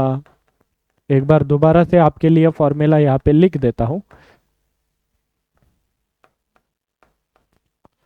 Okay, ये हम लोगों ने कर दिया सर। तो ए और ए का मैग्नीट्यूड, बी का मैग्नीट्यूड वैल्यू डाल दीजिए। अच्छा, ए के मैग्नीट्यूड को तो हम लोगों ने ए ही लिखा हुआ है, और बी के भी मैग्नीट्यूड को ए ही लिखा हुआ है ना। तो दोनों जगह पे ए रखेंगे, बी के मैग्नीट्यूड को भी क्या लिखेंगे? ए लिखने वाले हैं। जहाँ जहाँ पर बी है वहाँ पर भी क्या लिखने वाले हैं? ए ही लिखने वाले हैं सर। 2a इंटू ए कॉस थीटा। अच्छा, थीटा का वैल्यू कितना है? थीटा का वैल्यू 90 डिग्री है, तो वो भी यहाँ पे पुट कर देंगे सर, उसने क्या पाप किया है, राइट। ओके, तो यहाँ पे 90 डिग्री लिख देंगे। तो यहाँ पे ध्यान दीजिएगा, यहाँ पे इसका वैल्यू कितना आ जाएगा? अंडर ए स्क्वायर प्लस ए स्क्वायर, है ना। ए स्क्वायर प्लस ए स्क्वायर यानी एक एप्पल प्लस एक एप्पल कितने हो जाएंगे? 2 एप्पल हो जाएंगे, यानी 2a स्क्वायर हो गया। प्लस यहाँ पे कितना है? 2a इंटू ए क्या होता है? A square. कॉस 90, कॉस 90 कितने के बराबर है सर? सर 0 के बराबर है। कॉस 90 कितने के बराबर होता है सर? 0 के बराबर होता है। आप लोगों ने 10वीं कक्षा में पढ़ा होगा, है ना। बड़ी ही शुद्ध हिंदी बोल रहे हो सर आजकल, राइट। तो यहाँ पे ध्यान दीजिएगा, यहाँ पे था R is equal to under root, ये था 2a स्क्वायर, और ये क्योंकि आगे का टर्म 0 से मल्टीप्लाई हो गया था, देखो 0 से मल्टीप्लाई हो गया ना ये, तो जो भी टर्म 0 से मल्टीप्लाई होता है वो क्या बन जाता है? 0 बन जाता है सर। क्या बन जाता है सर? 0। ओके, तो अंडर रूट 2a² आएगा ये r इज इक्वल टू, और इसको अगर रूट के बाहर निकालेंगे, है ना, ये तो a² है, a² अगर बाहर आएगा तो इसका स्क्वायर हट जाएगा और a आ जाएगा, है ना। a² बाहर आएगा तो इसका स्क्वायर रूट होके a हो जाएगा, और 2 बेचारा अंदर ही रह जाएगा, 2 बेचारा अंदर ही रह जाएगा क्योंकि उसका स्क्वायर रूट तो कुछ होता नहीं है, राइट। ओके, तो r इज इक्वल टू कितना आया, a√2। क्या आपको बात क्लियर है? क्या आपको बात क्लियर है? जी सर, बिल्कुल क्लियर है ना। रिजल्टेंट फाइंड करने के लिए बोला था, हम लोगों ने फाइंड कर दिया a√2। ये जैसे सेम मैग्नीट्यूड के वेक्टर्स थे, है ना, एट 90 डिग्री, तो रिजल्टेंट कहाँ पे हम लोगों ने बनाया था? रिजल्टेंट आया था बीच में। रिजल्टेंट क्या आया था सर? बीच में आया था। रिजल्टेंट क्या आया था सर? बीच में, है ना। वहाँ पर मैंने बनाया था पीछे triangle law of vector addition use करके, बीच में बनाया हुआ था रिजल्टेंट। और रिजल्टेंट का जो मैग्नीट्यूड है वो कितना आया था? a√2 आया था सर। इसका मैग्नीट्यूड कितना था? a। इसका भी मैग्नीट्यूड कितना था? a। ध्यान से देखना, बार बार लगा के नहीं लिख रहा हूँ है ना, बार लगा के नहीं लिख रहा हूँ, सिर्फ इनका मैग्नीट्यूड लिख रहा हूँ, वेक्टर का नाम नहीं है ये मैग्नीट्यूड्स लिख रहा हूँ मैं सिर्फ। क्लियर? क्या लिख रहा हूँ सर? मैग्नीट्यूड लिख रहा हूँ। ओके, तो यहाँ पे मुझे एक बात बताइएगा, ये आर बार किसी एक के साथ जो वैल्यू बना रहा है, ये मतलब एंगल बना रहा है, वो कितना होगा सर? समझो, इसके साथ एंगल अल्फा जो बना रहा है वो कितना होगा सर? अच्छा, tan अल्फा का फॉर्मूला क्या था? tan अल्फा का फॉर्मूला था b cos theta divided by a plus b, I am sorry, b sin theta.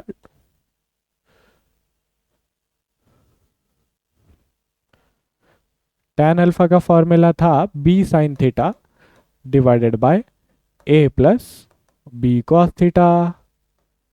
Okay, tan alpha क्योंकि a एंड आर बार के बीच में का आर बार के बीच में का एंगल है, आर बार एंड ए बार के बीच में का, तो a बार हम लोग नहीं लिखेंगे, b sin थीटा लिखेंगे, नीचे b cos थीटा लिखेंगे, उसमें a जोड़ देंगे। ओके, तो यहाँ पे ध्यान दीजिएगा, अभी b और a दोनों का भी मैग्नीट्यूड क्या है सर? a के बराबर ही है। तो ओके, तो जहाँ पर b है वहाँ पर भी a ही लिख देता हूँ। कोई दिक्कत है क्या किसी को? नहीं सर,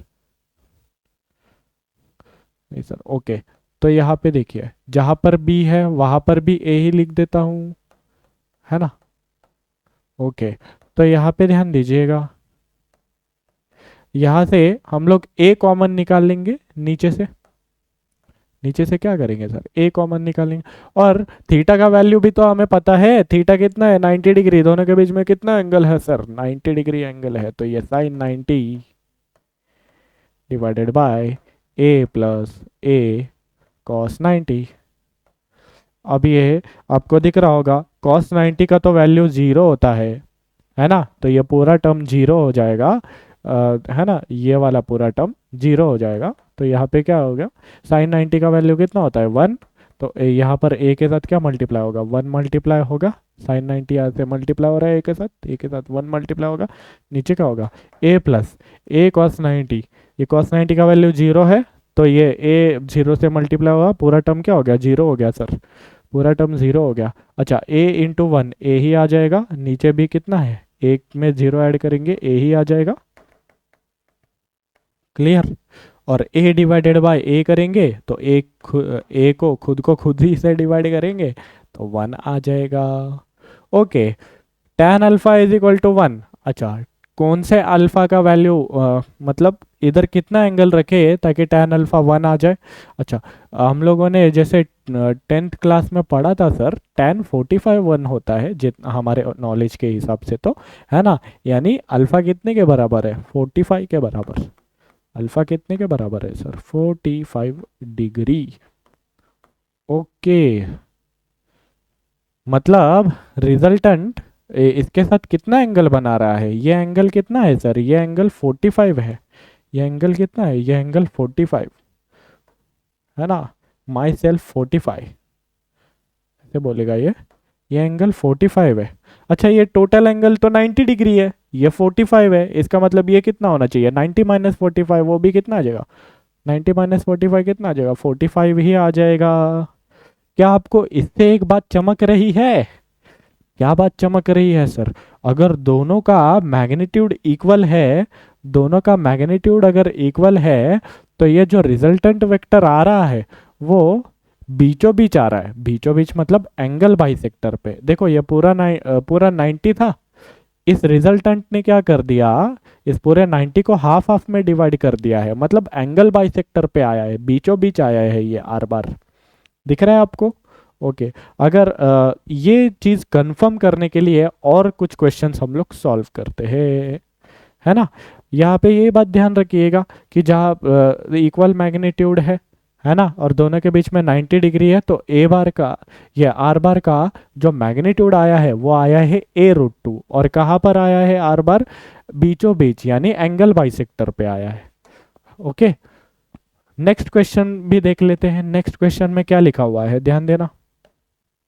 नेक्स्ट क्वेश्चन में लिखा हुआ है two vectors of magnitude 5√3 and 5 give resultant of magnitude 5, find angle between the two vectors. अच्छा, एंगल बिटवीन टू वेक्टर्स निकालना है, तो यहाँ पे ध्यान दीजिएगा। तो हम लोग क्या करते हैं, एंगल बिटवीन टू वेक्टर्स निकाल देते हैं। तो मैग्नीट्यूड 5√3 एंड 5 गिवन है दोनों वेक्टर्स का, यानी ए बार का मैग्नीट्यूड कितना है सर, ए बार का मैग्नीट्यूड 5√3, बी बार का मैग्नीट्यूड 5 लिख देते हैं, है ना। इसको कैसे ए से रिप्रेजेंट करते हैं, सीधा बार हटा के इसको भी बी से रिप्रेजेंट कर देते हैं। गिव दे बोथ गिव, ये दोनों वेक्टर्स कितना रिजल्टेंट देते हैं, give resultant of magnitude 5, resultant of magnitude 5, resultant का मैग्नीट्यूड कितना है 5 के बराबर। Find angle between the two vectors, यानी थीटा का वैल्यू निकालना है अपने को। किसका वैल्यू निकालना है सर, थीटा का वैल्यू निकालना है। ओके, तो यहाँ पे ध्यान दीजिएगा, r इज इक्वल टू क्या हो जाएगा, √a² plus b² plus 2ab cos theta होता है ना। अभी अभी जो प्यारा सा अच्छा सा फॉर्मूला पढ़ा है हम लोगों ने, राइट। यहाँ पे r का वैल्यू कितना है, रिजल्टेंट का वैल्यू 5 है। ओके, अंडर रूट a का मैग्नीट्यूड कितना है, a का मैग्नीट्यूड 5√3, 5√3 का स्क्वायर कर देंगे हम लोग। ओके, b का मैग्नीट्यूड कितना है, b का मैग्नीट्यूड 5 है, तो 5 का स्क्वायर कर देते हैं। ओके, और 2 इंटू ए इंटू बी, ए का मैग्नीट्यूड 5√3 और b का 5 इंटू कॉस थीटा, थीटा का वैल्यू गिवन है क्या, नहीं, थीटा ही तो फाइंड करना है सर, क्या बात करते हो आप भी। ओके, तो यहाँ पे ध्यान दीजिएगा, दोनों तरफ बोथ साइड स्क्वायर कर देंगे हम लोग, बोथ साइड स्क्वायर कर देंगे, तो ये 5 का स्क्वायर कितना आ जाएगा, 25 आ जाएगा। और ये रूट है, रूट का अगर स्क्वायर करेंगे तो स्क्वायर और स्क्वायर रूट मर जाएंगे, सिर्फ अंदर जो चीज़ है वही बचेगा। वापस सुनो, इसका पूरे का अगर हम लोग स्क्वायर करेंगे ना, इस पूरे का अगर हम लोग स्क्वायर करेंगे, तो ये स्क्वायर और ये स्क्वायर रूट मर जाएंगे, है ना, अंदर जो चीज़ें हैं वही बचेंगे सिर्फ। Clear clear clear. ओके, तो आगे बढ़ते हैं सर। तो यहाँ पे ध्यान दीजिएगा, अच्छा अभी अभी आपने बोला सर कि स्क्वायर रूट हटाइए, तो हटा देते हैं। ओके, तो यहाँ पे 5 का स्क्वायर कितना आ जाएगा 25, √3 का स्क्वायर कितना आ जाएगा 3, यानी इसके अंदर 3 मल्टीप्लाई होने वाला है। 5 का स्क्वायर कितना है 25 है सर। ओके, यहाँ पे 2 इंटू 5 कितना 10, 10 इंटू 5 50, और ये है √3 cos थीटा। ओके सर, तो यहाँ पे ध्यान दीजिएगा 25 इज इक्वल टू 25 इंटू 3 अगर करेंगे तो 75 आ जाएगा, ये 25 आ जाएगा, ये है 50√3 cos थीटा। तो यहाँ पे ध्यान दीजिए 25 इज इक्वल टू 75 प्लस 25 कितना है 100 है ना। ओके सर, यस सर 100 है। इस 100 को इधर भेज दीजिए, ये इससे माइनस हो जाएगा, है ना, इस 100 को इधर भेज दीजिए। ओके, तो ये यहाँ पे 25 ऑलरेडी अपना प्यारा सा चुपचाप सा बैठा हुआ था, ये 100 इधर आ गया, इसको डिस्टर्ब करने, यहाँ पे प्लस था और ये 100 यहाँ पे पॉजिटिव था, यहाँ पे आके निगेटिव हो जाएगा, यहाँ पे हो जाएगा 50√3 कॉस थीटा। ओके, तो 25 माइनस 100, 25 माइनस 100 कितना होता है सर? 25 माइनस 100 होता है -75। ओके, और यहाँ पे 50√3 है, 50√3 कॉस थीटा। ओके, इस 50√3 को अगर यहाँ पे भेज देंगे, उल्टा लिख देता हूँ, इसको इधर लिख देता हूँ, इसको इधर लिख देता हूँ। अच्छा, तो 50√3 कॉस थीटा इधर लिख देते हैं, -75 को इधर लिख देते हैं। ओके, 50√3 को उधर भेज दिया। 50√3 यहाँ पे मल्टीप्लिकेशन में है ना, बीच में कुछ नहीं लगाया, मतलब मल्टीप्लिकेशन में 50√3 को उधर भेज देते हैं। यहाँ पे कॉस थीटा बचेगा, यहाँ पे -75 है, इस 50√3 को यहाँ पर भेज दिया, तो ये यहाँ पे मल्टीप्लिकेशन में था, बीच में कुछ नहीं साइन है, मतलब मल्टीप्लिकेशन है। यहाँ पर 50√3 मल्टीप्लिकेशन में था, वहां पर भेज देंगे तो डिवीजन में चला जाएगा। ओके, तो यहाँ पे ध्यान दीजिएगा, cos theta is equal to क्या आ जाएगा? Cos theta is equal to minus 25 के टेबल से काटो इसको, 25 3 जार और 25 2 जार आ जाएगा। तो ये 3/-2√3। ओके, तो ये cos theta is equal to minus, अच्छा ये 3 का मतलब क्या होता है? 3 के अंदर 2√3 छिपे हुए होते हैं, है ना। √3 इंटू √3 क्या करोगे, क्या आएगा? 3 आएगा ना, तो 3 को √3 इंटू √3 क्यों नहीं लिख सकता मैं? लिख सकता हूँ ना। ओके, तो यहाँ से एक √3, यहाँ से एक √3 हटा देते हैं, ये क्या आ जाएगा? -√3/2 आ जाएगा। ये क्या आ जाएगा सर? -√3/2। ओके, तो यहाँ पे ध्यान दीजिएगा, अगर आपको थोड़ी सी ट्रिग्नोमेट्री आती है तो यहाँ पर मुझे बताइए, -√3 है ना, तो कॉस थीटा कहाँ पर निगेटिव होता है? कॉस थीटा सेकेंड क्वाड्रेंट में निगेटिव होता है, यहाँ पर है ना, सेकेंड क्वाड्रेंट में और थर्ड क्वाड्रेंट में, ठीक है। लेकिन यहाँ पे ध्यान दीजिएगा। ओके, तो कॉस √3/2 कब होता है? कॉस थीटा √3/2 कब होता है? थीटा इज इक्वल टू कितने पे होगा? 30 डिग्री पे होगा। क्या होगा? 30 डिग्री पे। अच्छा, लेकिन अगर हम लोग 30 डिग्री अगर बनाएंगे तो ये तो फर्स्ट क्वाड्रेंट में होगा, फर्स्ट क्वाड्रेंट में तो सारे पॉजिटिव होते हैं, यानी यहाँ पर तो +√3/2 नहीं आएगा, मतलब -√3/2 नहीं आएगा, +√3/2 आएगा। ओके, इसका मतलब सेकेंड क्वाड्रेंट में आ रहा होगा। अगर सेकेंड क्वाड्रेंट में आ रहा है, इसका मतलब आप क्या कर दीजिए सर? 180 माइनस 30 डिग्री कर दीजिए। सेकेंड क्वाड्रेंट में 180 माइनस 30, 180 माइनस 30, आपको ये पता है ना, कॉस कॉस ऑफ 180 माइनस 30 कैसे निकालते हैं हम लोग? 180 पे चेंज नहीं होता है, मतलब है ना, यानी कॉस का कॉस ही रहेगा। 180 पे चेंज नहीं होता है, यानी कॉस का कॉस ही रहेगा, और क्या आ जाएगा? 30 आ जाएगा। ओके, 180 पे चेंज नहीं होता है, और कौन से क्वाड्रेंट में आ रहा है? ये सेकंड क्वाड्रेंट में आ रहा है। सेकंड क्वाड्रेंट में कॉस क्या होता है? निगेटिव, तो निगेटिव लगा देंगे और cos 30 लिख देंगे। ओके, तो -cos 30, cos 30 का वैल्यू कितना? √3/2। तो आ रहा है क्या? cos थीटा -√3/2 आ रहा है। ये इतना ट्रिग्नोमेट्री अगर आप लोगों ने मैथ्स में पढ़ा है, बेसिक सी ट्रिग्नोमेट्री लग रही है, जो कि आपको फर्स्ट चैप्टर के में पढ़ाया जाता है मैथ्स में, राइट। √3/2 -√3/2 कब आएगा? यहाँ पर तो नहीं आएगा, क्योंकि यहाँ पर तो कॉस का वैल्यू पॉजिटिव होता है, यानी +√3/2 आएगा। यहाँ पर आना चाहिए, यानी 180 माइनस 30 पे आना चाहिए। यहाँ पर आएगा तो कहाँ पर आएगा? 180 माइनस 30 पे आएगा सर। कहाँ पर आएगा सर? 180 माइनस 30। तो 180 माइनस 30 कितना होता है? 180 माइनस 30 कितना होता है? 150 डिग्री, है ना। तो थीटा क्या आ जाएगा इधर से? थीटा क्या आ जाएगा? थीटा आ जाएगा 180 माइनस 30, यानी 150 डिग्री। थीटा का आंसर आ गया 150 डिग्री। क्या आपको बात क्लियर है जी? ओके, आपको बात क्लियर होगी तो आगे बढ़ते हैं। तो अगला क्वेश्चन की तरफ हम लोग बढ़ते हैं। तो अगला क्वेश्चन में क्या लिखा हुआ है? 2 vectors of equal magnitude are at 60 degree angle, find angle between them, find the resultant. यहाँ पर भी रिजल्टेंट फाइंड करना है। पॉज करके आप लोग ट्राई कीजिए, क्योंकि सिमिलर सा क्वेश्चन इससे पहले हम लोग कर चुके हैं, है ना। ओके, अगर आप लोगों ने सॉल्व कर पॉज करके सॉल्व कर लिया हो तो मैं यहाँ पर सॉल्व करना शुरू कर देता हूँ, है ना। अभी थोड़ी सी स्पीड बढ़ाते हैं सर। इसका मैग्नीट्यूड कितना है, दोनों वेक्टर्स का मैग्नीट्यूड ए ही है, मतलब सेम ही है ना। तो इसका मैग्नीट्यूड भी ए लिख देता हूँ, इसका भी मैग्नीट्यूड ए लिख देता हूँ। दोनों के बीच में कितना एंगल है सर, दोनों के बीच में 60 डिग्री एंगल है।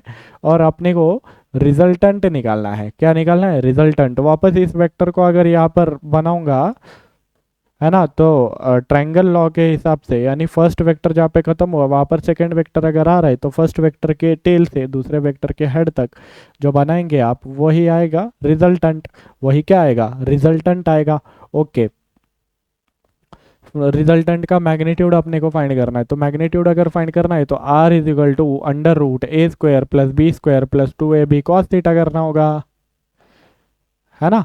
Are is equal to A square plus B square plus 2ab cos theta करना होगा। ओके, इसका भी मैग्नीट्यूड ए है, इसका भी मैग्नीट्यूड ए है, तो दोनों जगह ए लिखेंगे, है ना। सेकंड लास्ट क्वेश्चन के जैसे, मतलब जो फर्स्ट क्वेश्चन हम लोगों ने किया था वैसे। ओके, तो a square plus 2a cos theta, right. और थीटा कितने के बराबर है सर, थीटा तो 60 डिग्री के बराबर है, तो थीटा का वैल्यू लिख देते हैं यहाँ पे 60 डिग्री। थीटा का वैल्यू क्या लिख देंगे, 60 डिग्री लिख देंगे। तो आर इज इक्वल टू क्या आ जाएगा, a square plus A square, एक एप्पल प्लस एक एप्पल, कितने आ जाएंगे, 2 एप्पल आ जाएंगे सर। और 2a इंटू ए क्या होता है, ए स्क्वायर होता है। कॉस 60, कॉस 60 कितने के बराबर होता है सर, हाफ के बराबर होता है, हाफ के बराबर 2, और ये 2, यहाँ से 2 1 जार 2 बना गया। ओके, तो आर इज इक्वल टू क्या होगा, यहाँ पे 2a स्क्वायर प्लस, यहाँ पे क्या बच गया, ए स्क्वायर बच गया ना सिर्फ। ओके, तो आर इज इक्वल टू क्या आ जाएगा, 2a स्क्वायर, 2 एप्पल प्लस एक एप्पल, कितने हो गए, 3 एप्पल हो गए, यानी 3a स्क्वायर आएंगे। दोनों यहाँ पे स्क्वायर रूट लेंगे, ए को स्क्वायर, ए स्क्वायर स्क्वायर रूट के बाहर आ सकता है क्योंकि स्क्वायर क्वांटिटी है ना। स्क्वायर रूट के बाहर आएगा तो इसका स्क्वायर हट जाएगा, ए आ जाएगा। स्क्वायर रूट के बाहर आएगा तो इसका स्क्वायर रूट क्या आ जाएगा, ए स्क्वायर का स्क्वायर रूट क्या आ जाएगा, ए। अंदर क्या बचेगा, √3, राइट। तो आर इज इक्वल टू क्या आ गया, a√3 आ गया sir. R is equal to क्या आ गया, a√3। ओके, तो यहाँ पे ध्यान दीजिएगा। अभी हम लोगों को क्या निकालना है, अभी हम लोग क्या करते हैं, आर और इसके बीच में का एंगल निकाल देते हैं। मैग्नीट्यूड ऑफ रिजल्टेंट तो यहीं पर आ गया, हमारे क्वेश्चन का आंसर मिल गया है अपने को a√3। तो जिनका भी आंसर a√3 आया होगा वो कमेंट सेक्शन में ज़रूर लिखिएगा कि आपका आंसर करेक्ट आया था, है ना। ओके, और जिनका नहीं आया है निराश होने की बात नहीं है, धीरे धीरे करके आप लोग जैसे जैसे क्वेश्चन और ज़्यादा सॉल्व करते जाओगे आपके आंसर्स करेक्ट आने लग जाएंगे। तो यहाँ पे ध्यान दीजिएगा, tan अल्फा कितना होता है सर, tan अल्फा होता है, अल्फा कौन होता है, आर बार एंड ए बार के बीच में का एंगल, है ना। तो ए बार मत लिखिए, बी लिखिए, है ना। और बी के साथ क्या जोड़ दीजिए सर, यहाँ पे साइन थीटा जोड़ दीजिए। नीचे बी के साथ क्या जोड़ दीजिए सर, कॉस थीटा जोड़ दीजिए। और यहाँ पे जो ए वेक्टर था वो लिख दीजिए, ए वेक्टर का मैग्नीट्यूड लिख दीजिए। ओके, ए वेक्टर को यहाँ पे मिलाना है, राइट। इतनी बार बोलूंगा, इतनी बार बोलूंगा कि आपको मेरे बोलने से ही फॉर्मूला लर्न हो जाएगा, ठीक है। तो यहाँ पे ध्यान दीजिएगा, tan alpha is equal to कितना, तो tan alpha is equal to B, A and B का मैग्नीट्यूड कितना है, ए एंड बी का मैग्नीट्यूड है ए के बराबर। ओके, तो एक लिख देता हूँ दोनों जगह। थीटा का वैल्यू अपने को पता है क्या, जी सर थीटा का वैल्यू पता है, थीटा का वैल्यू 60 डिग्री है, तो वो भी पुट कर देते हैं, वो भी पुट कर देते हैं। ओके, तो tan alpha is equal to कितना आएगा sir, tan alpha is equal to A sine 60 degree. Sine 60 degree कितना होता है सर, √3/2 होता है। कितना होता है सर, √3/2 होता है। अच्छा, और a plus A cos theta, यहाँ से a कॉमन निकाल देता हूँ, यहाँ पे क्या बचेगा, 1 बचेगा, और यहाँ पे क्या बचेगा, cos 60। cos 60 का वैल्यू कितना होता है, 1/2, राइट। यहाँ से a 1 जार a, राइट, कैंसल आउट हो जाएंगे। tan alpha is equal to क्या आ जाएगा, ये √3/2 है ऊपर, और यहाँ पे 1 + 1/2, 1 + 1/2 करोगे, 2 1 जार 2, 2 + 1 कितना आ जाएगा, 3 आ जाएगा, और नीचे 2 आ जाएगा, राइट। यहाँ से 2, यहाँ से 2 हटा, यानी ये ऊपर √3 बचा है, नीचे 3 बचा हुआ है, राइट। 3 को वापस क्या लिख दूंगा, 3 को वापस √3 इंटू √3 लिख दूंगा पिछली बार की तरह, राइट। तो tan alpha is equal to क्या आ जाएगा, tan alpha is equal to आ जाएगा √3 डिवाइडेड बाय 3, राइट। और 3 को मैंने लिख दिया √3 इंटू √3, 3 को मैंने क्या लिख दिया √3 इंटू √3, और यहाँ से एक √3, यहाँ से एक √3 हटा, तो tan अल्फा क्या आ जाएगा यहाँ पे 1 डिवाइडेड बाय √3 आ जाएगा। ओके, ये 1 बार बार मेरे रास्ते में क्यों आ रहा है ना। 1 डिवाइडेड बाय √3 आ जाएगा, 1 बाय √3। अच्छा, अल्फा का वैल्यू कितना होना चाहिए ताकि tan अल्फा 1 बाय √3 आ जाए। अल्फा का वैल्यू होना चाहिए सर, जितना कि हम लोगों को पता है 10th क्लास के अनुसार, alpha is equal to 30 degree आना चाहिए। अल्फा इज इक्वल टू क्या आना चाहिए सर, 30 डिग्री, राइट। ओके, यानी अल्फा कौन होता है, आर बार एंड ए बार के बीच में क्या एंगल, यानी आर बार एंड ए बार के बीच में कितना एंगल है सर, 30 डिग्री एंगल है। अच्छा, टोटल एंगल तो 60 डिग्री है, ये 30 है, तो ये बचा हुआ कितना होगा, ये भी 30 होगा, 30 30 मिलकर तो टोटल 60 होगा ना, राइट। ये 30 है तो ये भी 30 होना चाहिए, क्योंकि टोटल तो 60 है, ये 30 हो गया, तो ये कितना होगा 60 माइनस 30 यानी 30 आ जाएगा, राइट। तो इस क्वेश्चन से आपको कंफर्म हो गया कि पिछली बारी जो मैंने आपको बात बताई थी, है ना, पिछली बारी जो अब मैंने आपको बात बताई थी यहाँ पर, कि आर बार जो होता है यहाँ पे 45 डिग्री एंगल पे आया था, राइट। कितने पे आया था सर, 45 डिग्री एंगल पे, देख रहे हो अल्फा कितना है 45, आर बार कितने पे आया था 45 45, राइट, बीच में आया था ना एंगल बाइसेक्टर पे। यहाँ पर भी इस क्वेश्चन से आपको पता चल रहा है कि हाँ ये तो सच है, ये तो हर बार होता है, हर बार के कब, जब इसका और इसका मैग्नीट्यूड सेम हो, जब इसका और इसका मैग्नीट्यूड सेम हो तब आर बार जो है वो दोनों के बीच में आएगा। आर बार जो है दोनों के बीच में, यानी एंगल बाइसेक्ट, मतलब बीच में का मतलब है बीच में तो कभी भी आ सकता है, दोनों के बीच में यानी एंगल बाइसेक्टर पे जब दोनों का मैग्नीट्यूड सेम है, जब इसका फर्स्ट वेक्टर का सेकेंड वेक्टर का मैग्नीट्यूड सेम है, तब जो आर बार होगा वो एंगल बाइसेक्टर पे आएगा, तब जो आर बार होगा वो एंगल बाइसेक्टर पे आएगा। पिछले क्वेश्चन में भी दोनों का मैग्नीट्यूड सेम था, इस वेक्टर का और इस वेक्टर का, तो आर बार एंगल बाइसेक्टर पे आया। यहाँ पर भी इस वेक्टर का और इस वेक्टर का मैग्नीट्यूड सेम है, तो आर बार कहाँ पर आया है, बीच में आया है सर। ओके, तो यहाँ पे ध्यान दीजिए, आगे बढ़ते हैं और नेक्स्ट क्वेश्चन हम लोग सॉल्व करते हैं। नेक्स्ट क्वेश्चन देखिए, नेक्स्ट क्वेश्चन में लिखा हुआ है two vectors of equal magnitude are at 120 degree angle between them, find the resultant.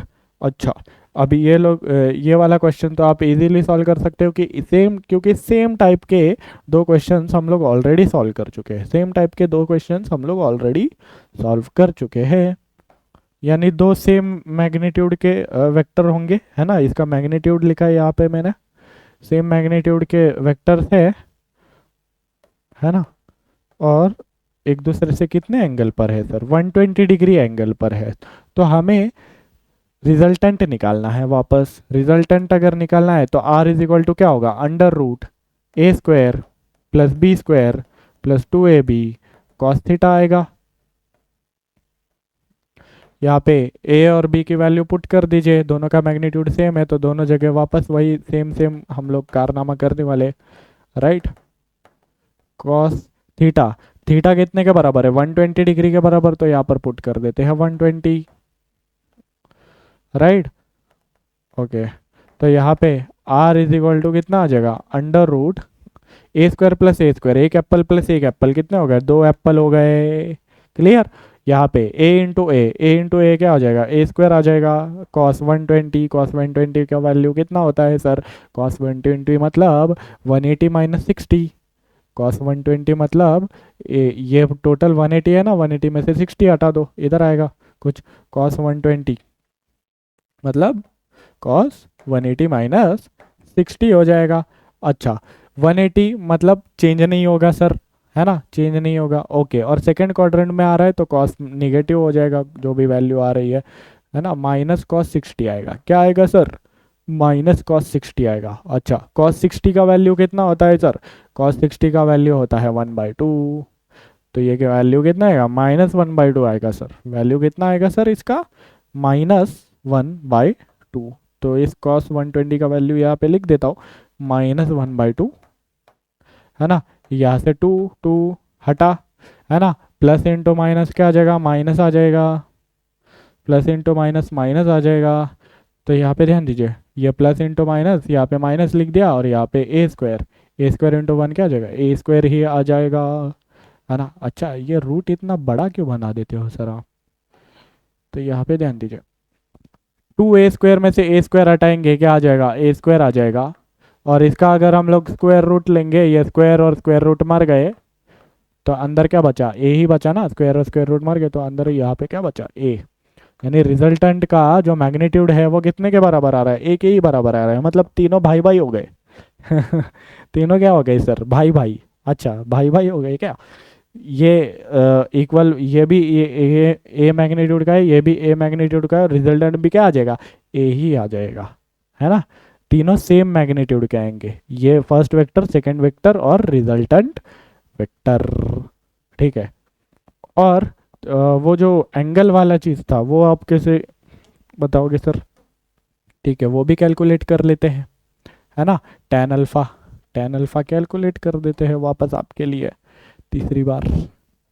तो यहाँ पे ध्यान दीजिए, tan alpha is equal to क्या आ जाएगा? Tan alpha is equal to आ जाएगा, ये angle between are bar and A bar है ना। ओके, ए बार को मत लिखिएगा, बी लिखिएगा, है ना। और ऊपर साइन थीटा लिखना है आपको, नीचे बी लिखना है, कॉस थीटा लिखना है, ए उसमें जोड़ देना है ना। ओके, तो tan alpha is equal to B sine theta. B का भी मैग्नीट्यूड ए के बराबर है, और ए का भी मैग्नीट्यूड ए के बराबर है। तो साइन थीटा, थीटा का वैल्यू कितना है? 120। तो ये साइन 120 आ जाएगा, और ये क्या आ जाएगा? ए प्लस बी कॉस 120, राइट। ए साइन 120 और ए साइन 120, ये क्यों लिख रहा हूँ मैं? बी लिखना है ना सर आपको। ओके, तो B sine 120 divided by A plus B cos 120। Okay, sine 120 का वैल्यू क्या आएगा? सेकंड क्वाड्रेंट में साइन पॉजिटिव होता है सर। सेकंड क्वाड्रेंट में साइन पॉजिटिव होता है। जैसे आपको अगर समझ रहा नहीं है तो यहाँ पे ध्यान दीजिए, 120 मतलब 180 में से 60 हटा दीजिए, ये पूरा 180 है, 180 में से 60 हटा दीजिए यहाँ पर, राइट, यहाँ पर। ओके, साइन 120 मतलब 180, 180 में से 60 हटा दीजिए, तो ये सेकंड क्वाड्रेंट में आएगा। सेकंड क्वाड्रेंट में साइन कैसा होता है? पॉजिटिव होता है, तो पॉजिटिव ही वैल्यू आएगा, है ना। साइन 180 माइनस 60 होता है 120, है ना। 180 माइनस 60 करेंगे, ये सेकंड क्वाड्रेंट में आएगा, यानी पॉजिटिव ही वैल्यू आने वाली है। पॉजिटिव साइन 60 आ जाएगा। और साइन 60 का वैल्यू कितना होता है सर? साइन 60 का वैल्यू कितना होता है? √3/2 होता है सर। ओके, तो यहाँ पे √3/2 लिख दीजिए। एक सेकेंड, यहाँ पे वैल्यूज पुट करने थे ना अपने को। ओके, बी का भी वैल्यू ए के बराबर लिखिएगा। यहाँ पर ए प्लस बी का भी वैल्यू ए के बराबर लिखिएगा। और कॉस 120 अभी अभी आपको बताया था मैंने, कॉस 120 कितना होता है सर? कॉस 120 होता है -1/2। ओके, -1/2 लिखेंगे। तो tan alpha is equal to क्या आ जाएगा? यहाँ पर a कॉमन ले लीजिए आप, ऊपर क्या आएगा? a इंटू √3/2 है ऊपर। ये नीचे वाला मिटा देता हूँ अगर आपको समझ गया हो तो, है ना।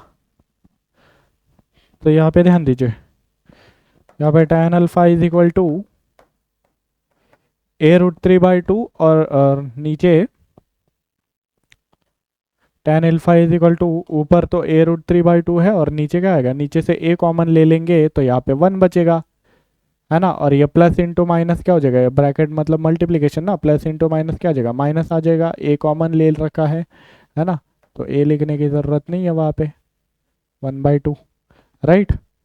तो यहाँ पे ध्यान दीजिएगा, ये क्या आ जाएगा? a√3/2 ऊपर है ऑलरेडी, और नीचे a इंटू 1 - 1/2, एक में से आधा हटाएंगे तो क्या बचेगा? आधा ही बचेगा सर। ओके, ये टू हटा, ए और ए हटा, क्या बचा, √3/1, √3/, नीचे क्या है, 1 है। Okay, tan alpha is equal to इतना आया है सर, √3/1 क्या होता है, √3/1 क्या होता है सर, √3 ही होता है। ठीक है, तो यहाँ पे ध्यान दीजिए, tan alpha is equal to √3/1 क्या होगा, √3 ही होगा, राइट। अल्फा का कितना वैल्यू रखे ताकि √3 आ जाए, अल्फा का वैल्यू आप 60 डिग्री रखिए सर, ताकि tan अल्फा √3 आ जाए, है ना। तो यहाँ पर भी आप देख सकते हो, ये जो रिजल्टेंट आएगा कितने एंगल पे आएगा, 60 डिग्री एंगल पे आएगा, है ना। ए से कितने एंगल पे आएगा सर, 60 डिग्री एंगल पे आएगा, लेकिन टोटल एंगल तो 120 है, ये 60 है, तो ये कितना होगा, ये 120 में से 60 हटा दीजिए, 120 में से 60 हटाएंगे तो ये भी कितना आ जाएगा, 60 ही आ जाएगा। मतलब देखो, ये पूरा 120 था, ये 60 60, यानी आर बार अभी भी क्या आया है, बीचों बीच आया है, क्योंकि दोनों के मैग्नीट्यूड सेम है, इसके और इसका मैग्नीट्यूड सेम है। और अब की बार इसका क्या है, मैग्नीट्यूड कितना है, ए है, इसका मैग्नीट्यूड कितना है, रिजल्टेंट का मैग्नीट्यूड ए, रिजल्टेंट का मैग्नीट्यूड ए आया है ना। ध्यान दीजिए, क्लियर है क्या आपको, क्या इतनी बात आपको क्लियर है, जी सर बिल्कुल आपको ये बात क्लियर होगी। तो यहाँ से सर एक बात हमें पता चली, क्या बात पता चली, यहाँ से हमें ये देखने मिल रहा है कि अगर if magnitudes of both vector, अगर दोनों वेक्टर्स के मैग्नीट्यूड इक्वल है, are equal, if magnitudes of both vector are equal, then the resultant is, then the नहीं लिखते हैं, देयर लिखते हैं, है ना, देन देयर रिजल्टेंट, फिर उनका रिजल्टेंट क्या होगा, इज एट, इज अलोंग लिखते हैं, ठीक है, is along the angle bisector,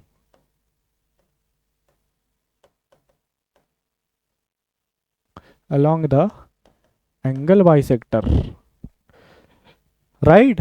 और फिर उनका अगर दोनों वेक्टर्स के मैग्नीट्यूड क्या है, इक्वल है, तो उनका रिजल्टेंट क्या आएगा, along the angle bisector, angle bisector के अलोंग आएगा, क्लियर, बीचों बीच, यानी एंगल बाइसेक्टर के अलोंग, यानी ए और बी के बीच में अगर 60 डिग्री एंगल है तो रिजल्टेंट कहाँ पर आएगा, 30 डिग्री पे, बीचों बीच आएगा, राइट। और ए और बी के बीच में अगर 90 डिग्री है एंगल, तो रिजल्टेंट कहाँ पर आएगा, 45 डिग्री पे आएगा, बीचों बीच। और ए और बी के बीच में अगर 120 डिग्री एंगल, तो रिजल्टेंट कहाँ पर आएगा सर, बीचों बीच आएगा 60 डिग्री पे। ओके, क्या आपको बात क्लियर है, जी सर बात क्लियर है ना। और हमें क्या बात पता चली, और हमें क्या बात पता चली, फर्स्ट क्वेश्चन में दोनों के बीच में कितना एंगल था, दोनों के बीच में if theta is equal to, पूरा लिखते हैं, if theta is equal to, अगर 60 डिग्री है ना। दूसरा केस क्या था, पहला केस 90 वाला था, मैंने पोजीशन थोड़ा अलग अलग कर दिया। If theta is equal to 60 degree, if theta is equal to 90 degree, and if theta is equal to 120 degree, resultant के मैग्नीट्यूड कितने होंगे सर, रिजल्टेंट के मैग्नीट्यूड कितने होंगे, रिजल्टेंट का मैग्नीट्यूड, यहाँ पर ध्यान दीजिए, यहाँ पर कितना था रिजल्टेंट का मैग्नीट्यूड, a√2, यहाँ पर रिजल्टेंट का मैग्नीट्यूड कितना था, a√3, और यहाँ पर रिजल्टेंट का मैग्नीट्यूड कितना था, a के बराबर ही था सर, राइट। जब 60 डिग्री था दोनों के बीच में एंगल, तो रिजल्टेंट का मैग्नीट्यूड कितना था, a√3, और जब 90 डिग्री था दोनों के बीच में एंगल, तब रिजल्टेंट का मैग्नीट्यूड कितना था, a√2। और जब 120 डिग्री था दोनों के बीच में एंगल, तो रिजल्टेंट का मैग्नीट्यूड a के बराबर आया था। रिजल्टेंट का मैग्नीट्यूड कितना आया था सर, a के बराबर आया था। राइट, क्या आपको बात क्लियर है? जी सर। अगर आपको कंफर्म करना है तो यहाँ पे कंफर्म कर लीजिए। देखो यहाँ पर 120 डिग्री पे a आया है ना, 120 डिग्री पे a आया है। 60 डिग्री पे कितना आया है, a√3। राइट, और 90 डिग्री पे कितना आया है, a√2। कहाँ पे गया वो 90 डिग्री वाला? हाँ, 90 डिग्री पे कितना है, a√2। क्लियर? क्या आपको बात क्लियर है? जी सर, हमें बात क्लियर है। ठीक है, क्या बात पता चली आपको? अगर ए बार और बी बार का मैग्नीट्यूड इक्वल है तो उनका जो रिजल्टेंट आएगा वो बीचों बीच यानी एंगल बाइसेक्टर के अलोंग आएगा। क्या कहा आएगा, एंगल बाइसेक्टर के अलोंग। और अगर ए बार और बी बार के बीच में 60 डिग्री एंगल है तब तो मजा आ जाएगा, क्योंकि रिजल्टेंट का मैग्नीट्यूड क्या आने वाला है, उनका मैग्नीट्यूड के साथ √3 जोड़ दीजिए, यानी a√3 के बराबर आएगा। At theta is equal to 90 degree resultant का मैग्नीट्यूड क्या आ जाएगा, a√2 के बराबर आ जाएगा। At theta is equal to 120 degree resultant का मैग्नीट्यूड क्या आ जाएगा सर, a के बराबर ही आ जाएगा, है ना? क्या आपको बात क्लियर है? जी सर, बिल्कुल बात हमें क्लियर है। ठीक है, अब और कुछ क्वेश्चंस हम लोग सॉल्व करते हैं एंड देखते हैं।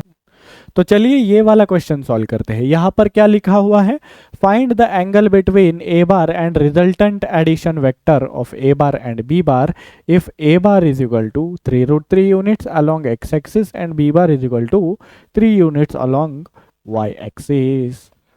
तो यहाँ पे ध्यान दीजिएगा, angle between A bar and resultant addition vector, resultant addition यानी A bar plus B bar का जो रिजल्टेंट है, जिसका हम लोगों ने फॉर्मूला निकाला था √a² + b² + 2ab cos theta करके, है ना, उनके बीच में angle between are bar and A bar हमें फाइंड करना है। ओके, तो angle between are bar and A bar अगर हम लोगों को फाइंड करना है, यानी अल्फा फाइंड करना है अपने को, अल्फा कितना है वो फाइंड करना है। If A bar is equal to 3√3 units along X axis, A bar vector दिया हुआ है अपने को कितना, 3√3 यूनिट्स के बराबर, और इसका डायरेक्शन दिया है along X axis, along X axis, है ना। और बी बार अपने को दिया हुआ है, और बी बार 3 यूनिट्स के बराबर दिया है, इसका डायरेक्शन है अलोंग वाई एक्सिस। तो हम क्या कर देते हैं, डायग्राम ड्रॉ कर लेते हैं, जिससे कि आपको और भी ज़्यादा क्लियर हो, जिससे क्या हो आपको और भी ज़्यादा क्लियर हो। ओके, तो ये सर मैंने बना दिया वाई एक्सिस, और ये मैंने बना दिया एक्स एक्सिस। तो यहाँ पर ए बार 3√3 यूनिट्स का है अलोंग एक्स एक्सिस, है ना। तो ए बार कुछ यहाँ पर होगा अलोंग एक्स एक्सिस 3√3 यूनिट्स के बराबर, ये ए बार, है ना। और बी बार कहाँ होगा, ऊपर along Y axis, B bar along Y axis, right. ये कितना है 3√3, ए बार का मैग्नीट्यूड कितना है 3√3, 3√3 लिख देते हैं, और बी बार का मैग्नीट्यूड कितना है 3 है सर। ओके, क्या आपको बात समझ में आई है, डायग्राम समझ में आया है? जी सर, बिल्कुल समझ में आया है। तो यहाँ पे अपने को अल्फा का वैल्यू निकालना है, अल्फा का वैल्यू निकालना है। ठीक है, अल्फा का वैल्यू निकाल देते हैं सर, उसमें क्या बड़ी बात है। tan अल्फा का वैल्यू देखो, angle between A bar and R बार है, यानी ए बार को मत लिखिए सर, बी लिखिए, और यहाँ पे क्या कर दीजिए, साइन थीटा लगा दीजिए, और नीचे क्या कीजिए सर, कॉस थीटा लगा दीजिए, और यहाँ पे ए को ऐड कर दीजिए। ठीक है, ओके, तो tan alpha is equal to क्या आएगा, tan alpha is equal to B sine theta divided by A plus B cos theta. इन सभी का वैल्यूज पता है क्या आपको? जी सर बिल्कुल पता है। बी का वैल्यू है 3, मतलब बी का मैग्नीट्यूड है 3, ए का मैग्नीट्यूड है 3√3, बी का मैग्नीट्यूड 3 है। थीटा का वैल्यू पता है क्या सर? थीटा का मैग्नीट्यूड मतलब थीटा का वैल्यू, हाँ पता है, क्योंकि बी बार वाई एक्सिस के अलोंग है, ए बार एक्स एक्सिस के अलोंग है, तो दोनों के बीच में कितना होगा? एक्स एक्सिस और वाई एक्सिस के बीच में 90 डिग्री एंगल होता है। ये दोनों एक्स एक्स और वाई एक्सिस के अलोंग है, मतलब इनके बीच में भी कितना एंगल है? 90 डिग्री एंगल है। थीटा इज इक्वल टू कितना है सर? 90 डिग्री है। Okay, theta is equal to 90 degree अगर है तो यहाँ पे पुट कर देते हैं साइन 90, और नीचे ए का वैल्यू कितना है सर? ए का वैल्यू है 3√3, 3 कॉस 90 लिख देंगे। ओके, तो यहाँ पे क्या आ जाएगा? 3 इंटू साइन 90, साइन 90 कितने के बराबर होता है सर? 1 के बराबर होता है। Okay, 3√3 plus 3 into cos 90, cos 90 कितने के बराबर होता है? 0 के बराबर, है ना? तो ये 3 इंटू 1 कितना आ जाएगा? 3 आ जाएगा, और नीचे 3 ये क्या हो जाए? ये पूरा टर्म 0 हो गया, यानी गायब हो जाएगा इधर से। ये आ जाएगा 3√3, यहाँ से 3 1 जार 3 1 जार, है ना? राइट। तो tan alpha is equal to ये 1 डिवाइडेड बाय √3 आ जाएगा। tan alpha is equal to 1/√3 आ जाएगा। क्या आपको बात क्लियर है? क्या आपको बात क्लियर है? tan alpha is equal to 1/√3 आ गया, तो यहाँ पे अल्फा इज इक्वल टू कितना आ जाएगा सर? 30 डिग्री आ जाएगा। ठीक है, अल्फा इज इक्वल टू कितना आ गया सर? 30 डिग्री। यानी यहाँ पर जो रिजल्टेंट वेक्टर होगा, है ना, यहाँ पर जो रिजल्टेंट वेक्टर होगा वो 30 डिग्री पे होगा। ये बी बार था। चलो नेक्स्ट पेज पे ही बना देता हूँ, नेक्स्ट पेज पे डायग्राम बना देता हूँ। ये बी बार था, है ना? बी बार का मैग्नीट्यूड कितना था सर? बी बार का मैग्नीट्यूड, बी बार का मैग्नीट्यूड था 3। ये ए बार था, ए बार का मैग्नीट्यूड कितना था सर? ए बार का मैग्नीट्यूड था 3√3। दोनों के बीच में 90 डिग्री एंगल था, राइट? तो रिजल्टेंट वेक्टर और ए वेक्टर के बीच में कितना एंगल आया? 30 डिग्री एंगल आया, 30 डिग्री। तो यहाँ पे ध्यान देना, ए बार एंड रिजल्टेंट के बीच में कितना एंगल आया है सर? 30 डिग्री एंगल आया है। ये 30 डिग्री है, राइट? और ये वाला एंगल कितना होगा फिर? ये पूरा 90 है, ये 30 है ना? तो ये कितना होगा? 60 डिग्री होगा ऑब्वियसली। 9, ये पूरा 90 है, ये 30 है, तो ये कितना होगा? 90 माइनस 30 यानी 60। क्लियर? ओके सर, अगले क्वेश्चन की तरफ बढ़ते हैं। अगला क्वेश्चन क्या है? आप लोग वीडियो पॉज कर करके क्वेश्चंस को ट्राई करते रहिएगा, क्वेश्चंस को सॉल्व करते रहिएगा। अगर आपसे क्वेश्चन सॉल्व नहीं होता है तो कोई बात नहीं, आप वीडियो सॉल्यूशन देख सकते हो। और अगर आपसे क्वेश्चन सॉल्व हो जाता है फिर तो बहुत ही बढ़िया, आपका कॉन्फिडेंस लेवल अलग ही लेवल पे चला जाएगा, राइट? ओके, तो यहाँ पे ध्यान दीजिएगा, आपका कॉन्फिडेंस फिर अलग ही लेवल पर चला जाएगा, इसलिए मैं आपको बोल रहा हूँ। तो यहाँ पे ध्यान देगा, find the angle between A bar and B bar. Same question है, बस यहाँ पे आपको वैल्यूज चेंज करके दी हुई है। ए बार का मैग्नीट्यूड कितना है यहाँ पे? 4 यूनिट्स अलोंग एक्स एक्सिस, और बी बार क्या है? 3 units along Y axis, right? और यहाँ पर भी अपने को अल्फा फाइंड करना है, ए बार एंड आर बार के बीच में का वैल्यू निकालना है। थीटा यहाँ पर कितना है? ये अलोंग एक्स एक्सिस है, ये अलोंग वाई एक्सिस है, सेम सिचुएशन है। ये ए bar along x, b bar along y, यानी दोनों के बीच में कितना एंगल होगा सर? 90 डिग्री एंगल होगा।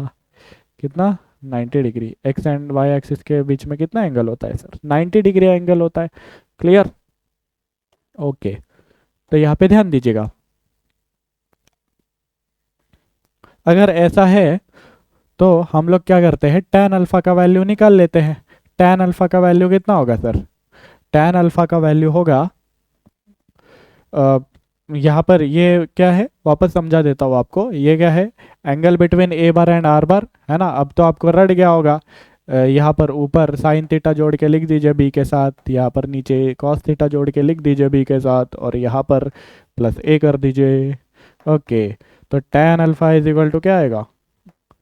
tan alpha is equal to B का वैल्यू कितना है? बी का मैग्नीट्यूड है 3, और साइन थीटा, थीटा का वैल्यू 90 है, तो 3 साइन 90 डिवाइडेड बाय इसका कितना है, इसका 4 है ना, 4 प्लस 3 कॉस 90। ये कॉस 90 का वैल्यू 0 होता है, ये 0 के साथ मल्टीप्लाई हो गया, पूरा टर्म यहाँ से गायब हो जाएगा, है ना। 3 भी 0 के साथ मल्टीप्लाई हुआ तो पूरा टर्म हो गया 0। तो ये 3 इंटू साइन 90 कितना है, साइन 90 1 होता है, नीचे 4 ही बचा है, क्योंकि ये पूरा टर्म, ये कॉस 90 0 होगा तो ये पूरा टर्म गायब हो जाएगा 0 के साथ मिलके, राइट। ओके, तो ये 3 इंटू 1 क्या आ जाएगा, 3 आ जाएगा, और नीचे क्या है, 4 है। तो tan alpha is equal to, tan alpha is equal to 3/4, है ना। tan alpha is equal to 3/4 है। ओके, तो यहाँ पर अभी मैं आपको एक बात समझाता हूँ। एक ट्रायंगल आप दिमाग में रखिएगा। एक क्या करिएगा सर, ट्रायंगल आप दिमाग में रखिएगा क्या, एक सेकेंड। यहाँ पर एक ट्रायंगल आप दिमाग में रखिए। यहाँ पर एक ट्रायंगल में आप दिमाग में रखिएगा, ये 90 डिग्री है, ये वाला 3 है, ये वाला 4 है, ठीक है, और ये थीटा पे है। ये वाला साइड कितने के बराबर है, 3, ये 4। चलो कुछ नाम दे देते हैं, इसका नाम P, इसका नाम Q, इसका नाम R, है ना। तो यहाँ पे ध्यान दीजिएगा, tan थीटा कितने के बराबर आएगा, यहाँ पे tan थीटा आएगा 3/4। यहाँ पे tan थीटा कितना आएगा, 3/4, और वहाँ पर भी हम अपने को क्या वैल्यू चाहिए, 3/4 अगर है तो अल्फा का वैल्यू कितना होगा, यही तो चाहिए, है ना। तो यहाँ पर फिजिक्स में या कहीं भी एक स्पेशल ट्रायंगल होता है अपना, स्पेशल ट्रायंगल जिसको आप लोगों को ज़िंदगी भर याद रखना है। अगर ये वाला एंगल जो होता है ये होता है 37, और ये वाला जो एंगल होता है ये होता है 57, ठीक है। ये 37 होगा या 57 होगा। अच्छा, तो अगर tan theta is equal to 3/4 है तो ये थीटा कितना है, ये थीटा है 37 के बराबर, है ना। देखो यहाँ पे tan 37 opposite divided by hypotenuse यानी 3/4। tan 37 यहाँ से कितना आएगा, 3/4 आ जाएगा सर। tan 37 आपको कितना आएगा, 3/4। मैं तो बोलता हूँ सिर्फ एक ही सेंटेंस याद रखिए, tan 37 इज इक्वल टू 3/4। एक सेंटेंस आप लोग क्या याद रखिएगा, tan 37 इज इक्वल टू 3/4, है ना। क्योंकि ये 37 है तो ये कितना होगा, 90 माइनस 37, ऑब्वियसली 90 डिग्री ट्रायंगल है तो एक 90 होता है, दूसरा कुछ होता है, और ये 90 माइनस उस एंगल वो एंगल होता है ना। तो ये 37 है तो ये 90 माइनस 37 57 क्यों लिख रहा हूँ मैं, 53 आ जाएगा, ठीक है। ये क्या आ जाएगा सर, 53 डिग्री। ओके, ये क्या होगा, 90 माइनस 37 53 आ जाएगा। क्लियर है क्या आपको बात, ठीक है। ये ट्रायंगल आप हमेशा दिमाग में रखिएगा। तो यहाँ पे tan 53 कितना आएगा सर, यहाँ पे tan 53 डिग्री आपको आएगा अपोजिट डिवाइडेड बाय हाइपोटेनस यानी 4/3, मतलब अपोजिट डिवाइडेड बाय एडजेसेंट यानी 4/3, राइट। ओके, और cos 37 कितना आएगा सर, cos 37 sin 37 सबका वैल्यू आप निकाल सकते हो। cos 37 कितना आएगा, एडजेसेंट डिवाइडेड बाय हाइपोटेनस। अच्छा, ये 3 है ये 4 है तो हाइपोटेनस कितना आएगा, पाइथागोरस थ्योरम से आप निकाल लीजिए, √3² यानी 9 प्लस 4² यानी 16, 9 प्लस 16 क्या होगा 25, तो अंडर रूट करेंगे तो 5 आ जाएगा। मैग्नीट्यूड कितने के बराबर आएगा, 5 के बराबर। तो cos 37 अगर आप लोग निकालोगे तो cos 37 होगा एडजेसेंट डिवाइडेड बाय हाइपोटेनस, यानी एडजेसेंट है 5, एडजेसेंट है 4 डिवाइडेड बाय हाइपोटेनस कौन है, 5 है। वैसे ही cos 53 निकालोगे तो क्या आएगा, एडजेसेंट है 3, ये है 5, तो cos 53 3/5 आ जाएगा। क्लियर। तो यहाँ पे ध्यान दीजिएगा, tan alpha is equal to 3/4 है, यानी अल्फा का वैल्यू कितना होगा, अल्फा का वैल्यू 37 होगा। एक स्पेशल ट्रायंगल अभी हम लोगों ने पढ़ा हुआ है उसके अनुसार अल्फा का वैल्यू कितना होगा सर, 37। ओके, यानी ये डायग्राम कुछ इस प्रकार से बनेगा, ये b बार अलोंग y एक्सिस है तो b बार अलोंग y एक्सिस है ना। बी बार का मैग्नीट्यूड कितना है सर, बी बार का मैग्नीट्यूड है 3। ओके, ए बार, ए बार का मैग्नीट्यूड कितना है सर, ए बार का मैग्नीट्यूड कितना है, ए बार का मैग्नीट्यूड है 4। और दोनों एक दूसरे से 90 डिग्री पे है, क्योंकि दोनों along X and Y axis है, राइट। तो दोनों एक दूसरे से 90 डिग्री एंगल पर है।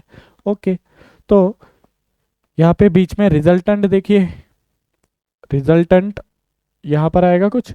ओके, और रिजल्टेंट और ए बार के बीच में कितना एंगल होगा सर, 37 होगा। अल्फा का वैल्यू अभी अभी हम लोगों ने निकाला है, फ्रेश फ्रेश एकदम।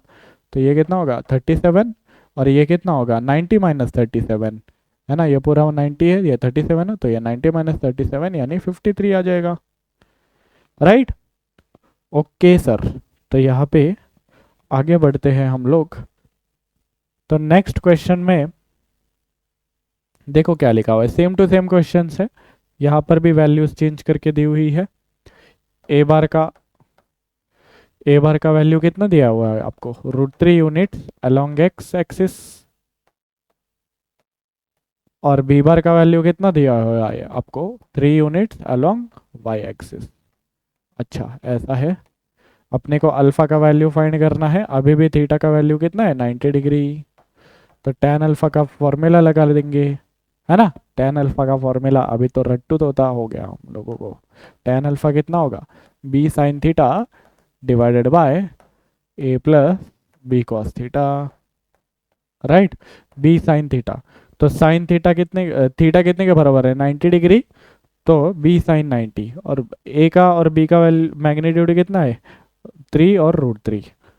तो पुट कर देते हैं 3 साइन 90 बाय √3 प्लस 3 कॉस 90। ये कॉस 90 जीरो होगा, यानी वो पूरा टर्म, ये 3 इसके साथ मल्टीप्लाई होकर 0, यानी ये पूरा टर्म 0 हो जाएगा, ये टर्म पूरा गायब हो जाएगा। नीचे √3 बचने वाला है बस, राइट। और ऊपर 3 इंटू साइन 90, साइन 90 क्या होता है 1 होता है सर। ओके, तो ये 3 बाय √3 हो गया। और 3 को मैं क्या लिख सकता हूँ, 3 को मैं लिख सकता हूँ √3 इंटू √3, और नीचे √3 ऑलरेडी है, तो यहाँ से √3 और यहाँ से √3 गायब। ओके, तो tan अल्फा कितने के बराबर आएगा सर, नेक्स्ट पेज पे लिख देते हैं। tan अल्फा कितने के बराबर आएगा सर, tan अल्फा आएगा, देखो √3 इंटू 1 √3 डिवाइडेड बाय 1 क्या आ जाएगा, √3 ही आ जाएगा sir. tan alpha is equal to √3 आ जाएगा। और अल्फा इज इक्वल टू इधर से क्या मिलेगा अपने को 60 डिग्री मिलेगा। Alpha is equal to 60 degree मिलेगा। तो डायग्राम कैसे बनेगा सर अपना, डायग्राम के लिए देखो पीछे वैल्यूज क्या क्या थी, बी का मैग्नीट्यूड 3 था, ए का मैग्नीट्यूड √3 था, है ना। बी का मैग्नीट्यूड कितना है 3, और ए का मैग्नीट्यूड √3। ओके, इन दोनों के बीच में 90 डिग्री एंगल है, क्योंकि along X and Y axis है ये दोनों, है ना। और alpha is equal to 60 degree, यानी आर बार जो होगा रिजल्टेंट वो 60 डिग्री पर होगा। अभी कहाँ पर होगा सर, 60 डिग्री पर। क्लियर है क्या, ये 60 डिग्री पर है, यानी ये टोटल 90 है, ये 60 है, तो ये कितना होगा, ये 30 होगा। 90 माइनस 60 30 आ जाएगा। क्या आपको बात क्लियर है जी सर। अभी थोड़ा सा अच्छे से आप तीनों डेटा को ऑब्जर्व करिएगा, क्या करिएगा, तीनों डेटा को ऑब्जर्व करिए। अच्छा, तो यहाँ पर ध्यान दीजिए, फर्स्ट वाला हम लोग अलग कलर से बना देते हैं। यह होगा मैग्नीट्यूड ऑफ बी बार, यहाँ पर कितना था, मैग्नीट्यूड ऑफ बी बार यहाँ पर था 3, और यहाँ पर ए बार का मैग्नीट्यूड √3 है, तो ये 3, ये √3, ये 90, ये 60 डिग्री पे आया है हमारा रिजल्टेंट, है ना। रिजल्टेंट कितने पे आया है 60 डिग्री पे, और ये 30 डिग्री पे। ओके, उससे पहले का क्वेश्चन, उससे पहले के क्वेश्चन में आप लोग ध्यान दीजिए, इससे पहले के क्वेश्चन में कुछ इस प्रकार था। अच्छा, ये दूसरा स्लाइड है, यहाँ पे ध्यान दीजिए। इसके पहले के क्वेश्चन में ये 3 है, ये 4 है ना, B3 है, ये 4 है, तो ये 37 है। 3 4 37। ओके ओके, तो यहाँ पे ध्यान दीजिए, ये मॉड वी बार कितना है 3, ये कितना है सर, ये 4 के बराबर है इसका मैग्नीट्यूड, और आर बार और इसके बीच में कितना एंगल है, 37 एंगल है सर, 37 डिग्री, ये 90 डिग्री पर है, और ये कितना है, ये 53 डिग्री, राइट। ये कितना है सर, ये 53 डिग्री है। ओके, आगे बढ़ते हैं, थोड़ा सा कलर चेंज कर देते हैं, है ना, ब्लू कर देता हूँ, ब्लू। तो यहाँ पे ध्यान दीजिएगा, उससे पहले वाले क्वेश्चन पर जाते हैं, उससे पहले वाले क्वेश्चन पर जाते हैं। तो यहाँ पे ध्यान दीजिएगा, ये 3 है, ये 3√3 है, तो 30 डिग्री पे आया है, 3√3 तो 30 डिग्री पे, 3√3 तो 30 डिग्री पे। अच्छा, 3√3 और 30 डिग्री, तो ये 3√3 पे है, इसका कितना मैग्नीट्यूड है, 3√3, है ना, 3√3, और ये 30 डिग्री पे है यहाँ पे, इन दोनों के बीच में एंगल 90 है, तो ये कितना आ जाएगा, ये 60 डिग्री आ जाएगा। ओके, अब आएगा मज़ा। क्या मज़ा आएगा सर, अब आप लोग ध्यान दीजिए, क्या ध्यान दीजिए सर, यहाँ पर ध्यान दीजिए। यहाँ पर हम लोगों ने क्या किया है, फर्स्ट में कुछ डेटा आपको दिया था, ए मैग्नीट्यूड ऑफ ए बार √3 दिया हुआ था, मैग्नीट्यूड ऑफ बी बार 3 दिया हुआ था, है ना। तो रिजल्टेंट कहाँ पर आया था सर, ए से 60 डिग्री पे आया था, ए से क्या आया था, 60 डिग्री पे। अभी दूसरे क्वेश्चन में हम लोगों ने क्या कर दिया, ये मॉड ऑफ बी बार को कांस्टेंट रख दिया। क्या रख दिया सर, कांस्टेंट, है ना, कांस्टेंट रख दिया, यानी इसका वैल्यू सेम करा, ठीक है, मॉड ऑफ बी बार को सेम कर दिया, इसके वैल्यूज को चेंज किया, ठीक है, √3 से 4 कर दिया, 4 से 3√3 कर दिया। अगर आपको पता है तो √3 से बड़ा होता है 4, √3 का वैल्यू कितना होता है सर, कुछ 1.72 के बराबर होता है ना, ये 1.72 से बड़ा है ना, ए के वैल्यू को बड़ा कर दिया, और इसके बाद 3√3 यानी 3 इंटू √3 का वैल्यू 1.72, 3 इंटू 1.72 अगर आप करोगे, है ना, तो क्या आ जाएगा, 3 इंटू 1.72 अगर आप करोगे तो 1.5 में अगर आप ये मिलाओगे, 1.5 में अगर आप 0.75 वापस मिलाओगे तो क्या आ जाएगा, कुछ 2.25, राइट। तो यहाँ पे ध्यान दीजिएगा, यानी कुछ 5.25 के आसपास आने वाला है ये वैल्यू। क्या आने वाला है सर, 5.25 के आसपास आ जाएगा वैल्यू।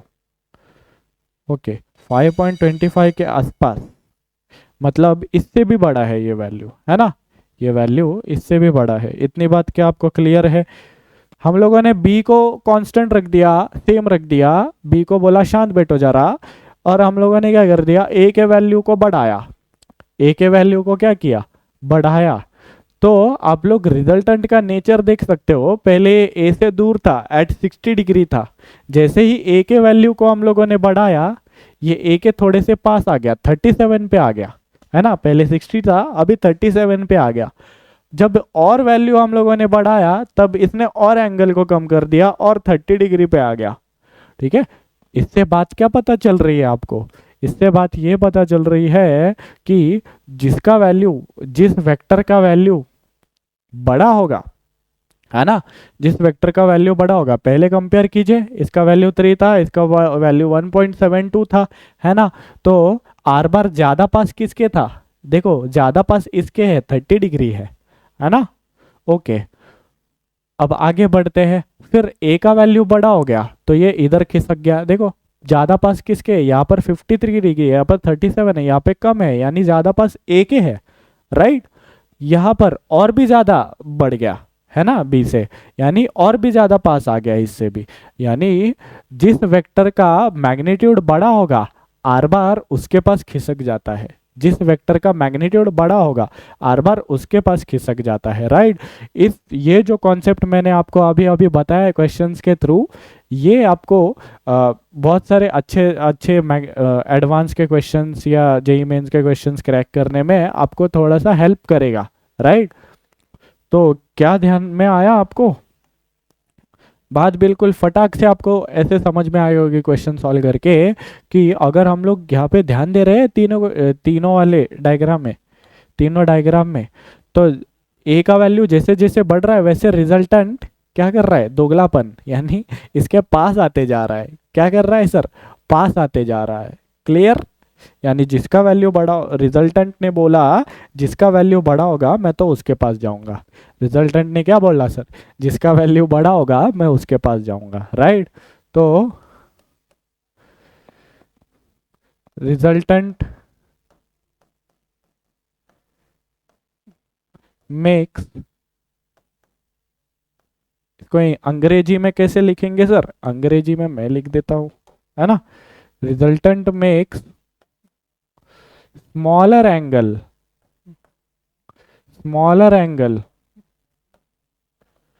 with the vector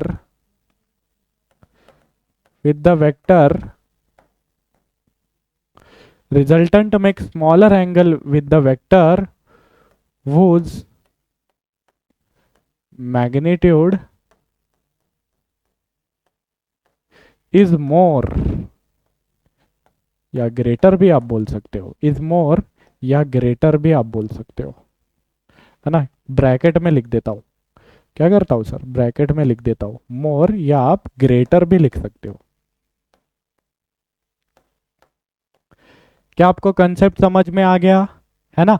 बहुत सारे क्वेश्चंस हम लोगों ने अभी सॉल्व किए और क्वेश्चंस के थ्रू हम लोगों ने कॉन्सेप्ट्स को पढ़ा भी है, राइट। ओके, तो आज के लिए इतना ही था, ठीक है। आई होप आप लोगों को ये लेक्चर पसंद आया हो और बहुत सारे क्वेश्चंस आप लोगों ने सॉल्व किए हो और उसमें आपका आंसर भी शायद अच्छे से आ गया होगा, क्योंकि बिल्कुल बेसिक से क्वेश्चंस हम लोगों ने आज सॉल्व किए हुए हैं, राइट। तो अभी तक मैं आपको बताना चाहूँगा, अगर अभी तक आप लोगों ने इस चैनल को अगर सब्सक्राइब नहीं किया है तो सब्सक्राइब कर लीजिए, क्योंकि ऐसे ही चैप्टर्स के रेगुलर लेक्चर्स हम लोग लाते जा रहे हैं इस चैनल पर, जिससे कि आपके जेईई मेन एंड एडवांस के प्रिपरेशन में बहुत ज़्यादा फ़ायदा हो। आपके दोस्तों को भी शेयर कीजिए ताकि उनको भी इस चैनल का बेनिफिट हो, इन लेक्चर्स का बेनिफिट हो, और वो भी आप अपने चैप्टर्स की रिविज़न, या अगर वो लोग पहली बार पढ़ रहे हैं किसी चैप्टर को तो वो भी बहुत अच्छे से पढ़ सके।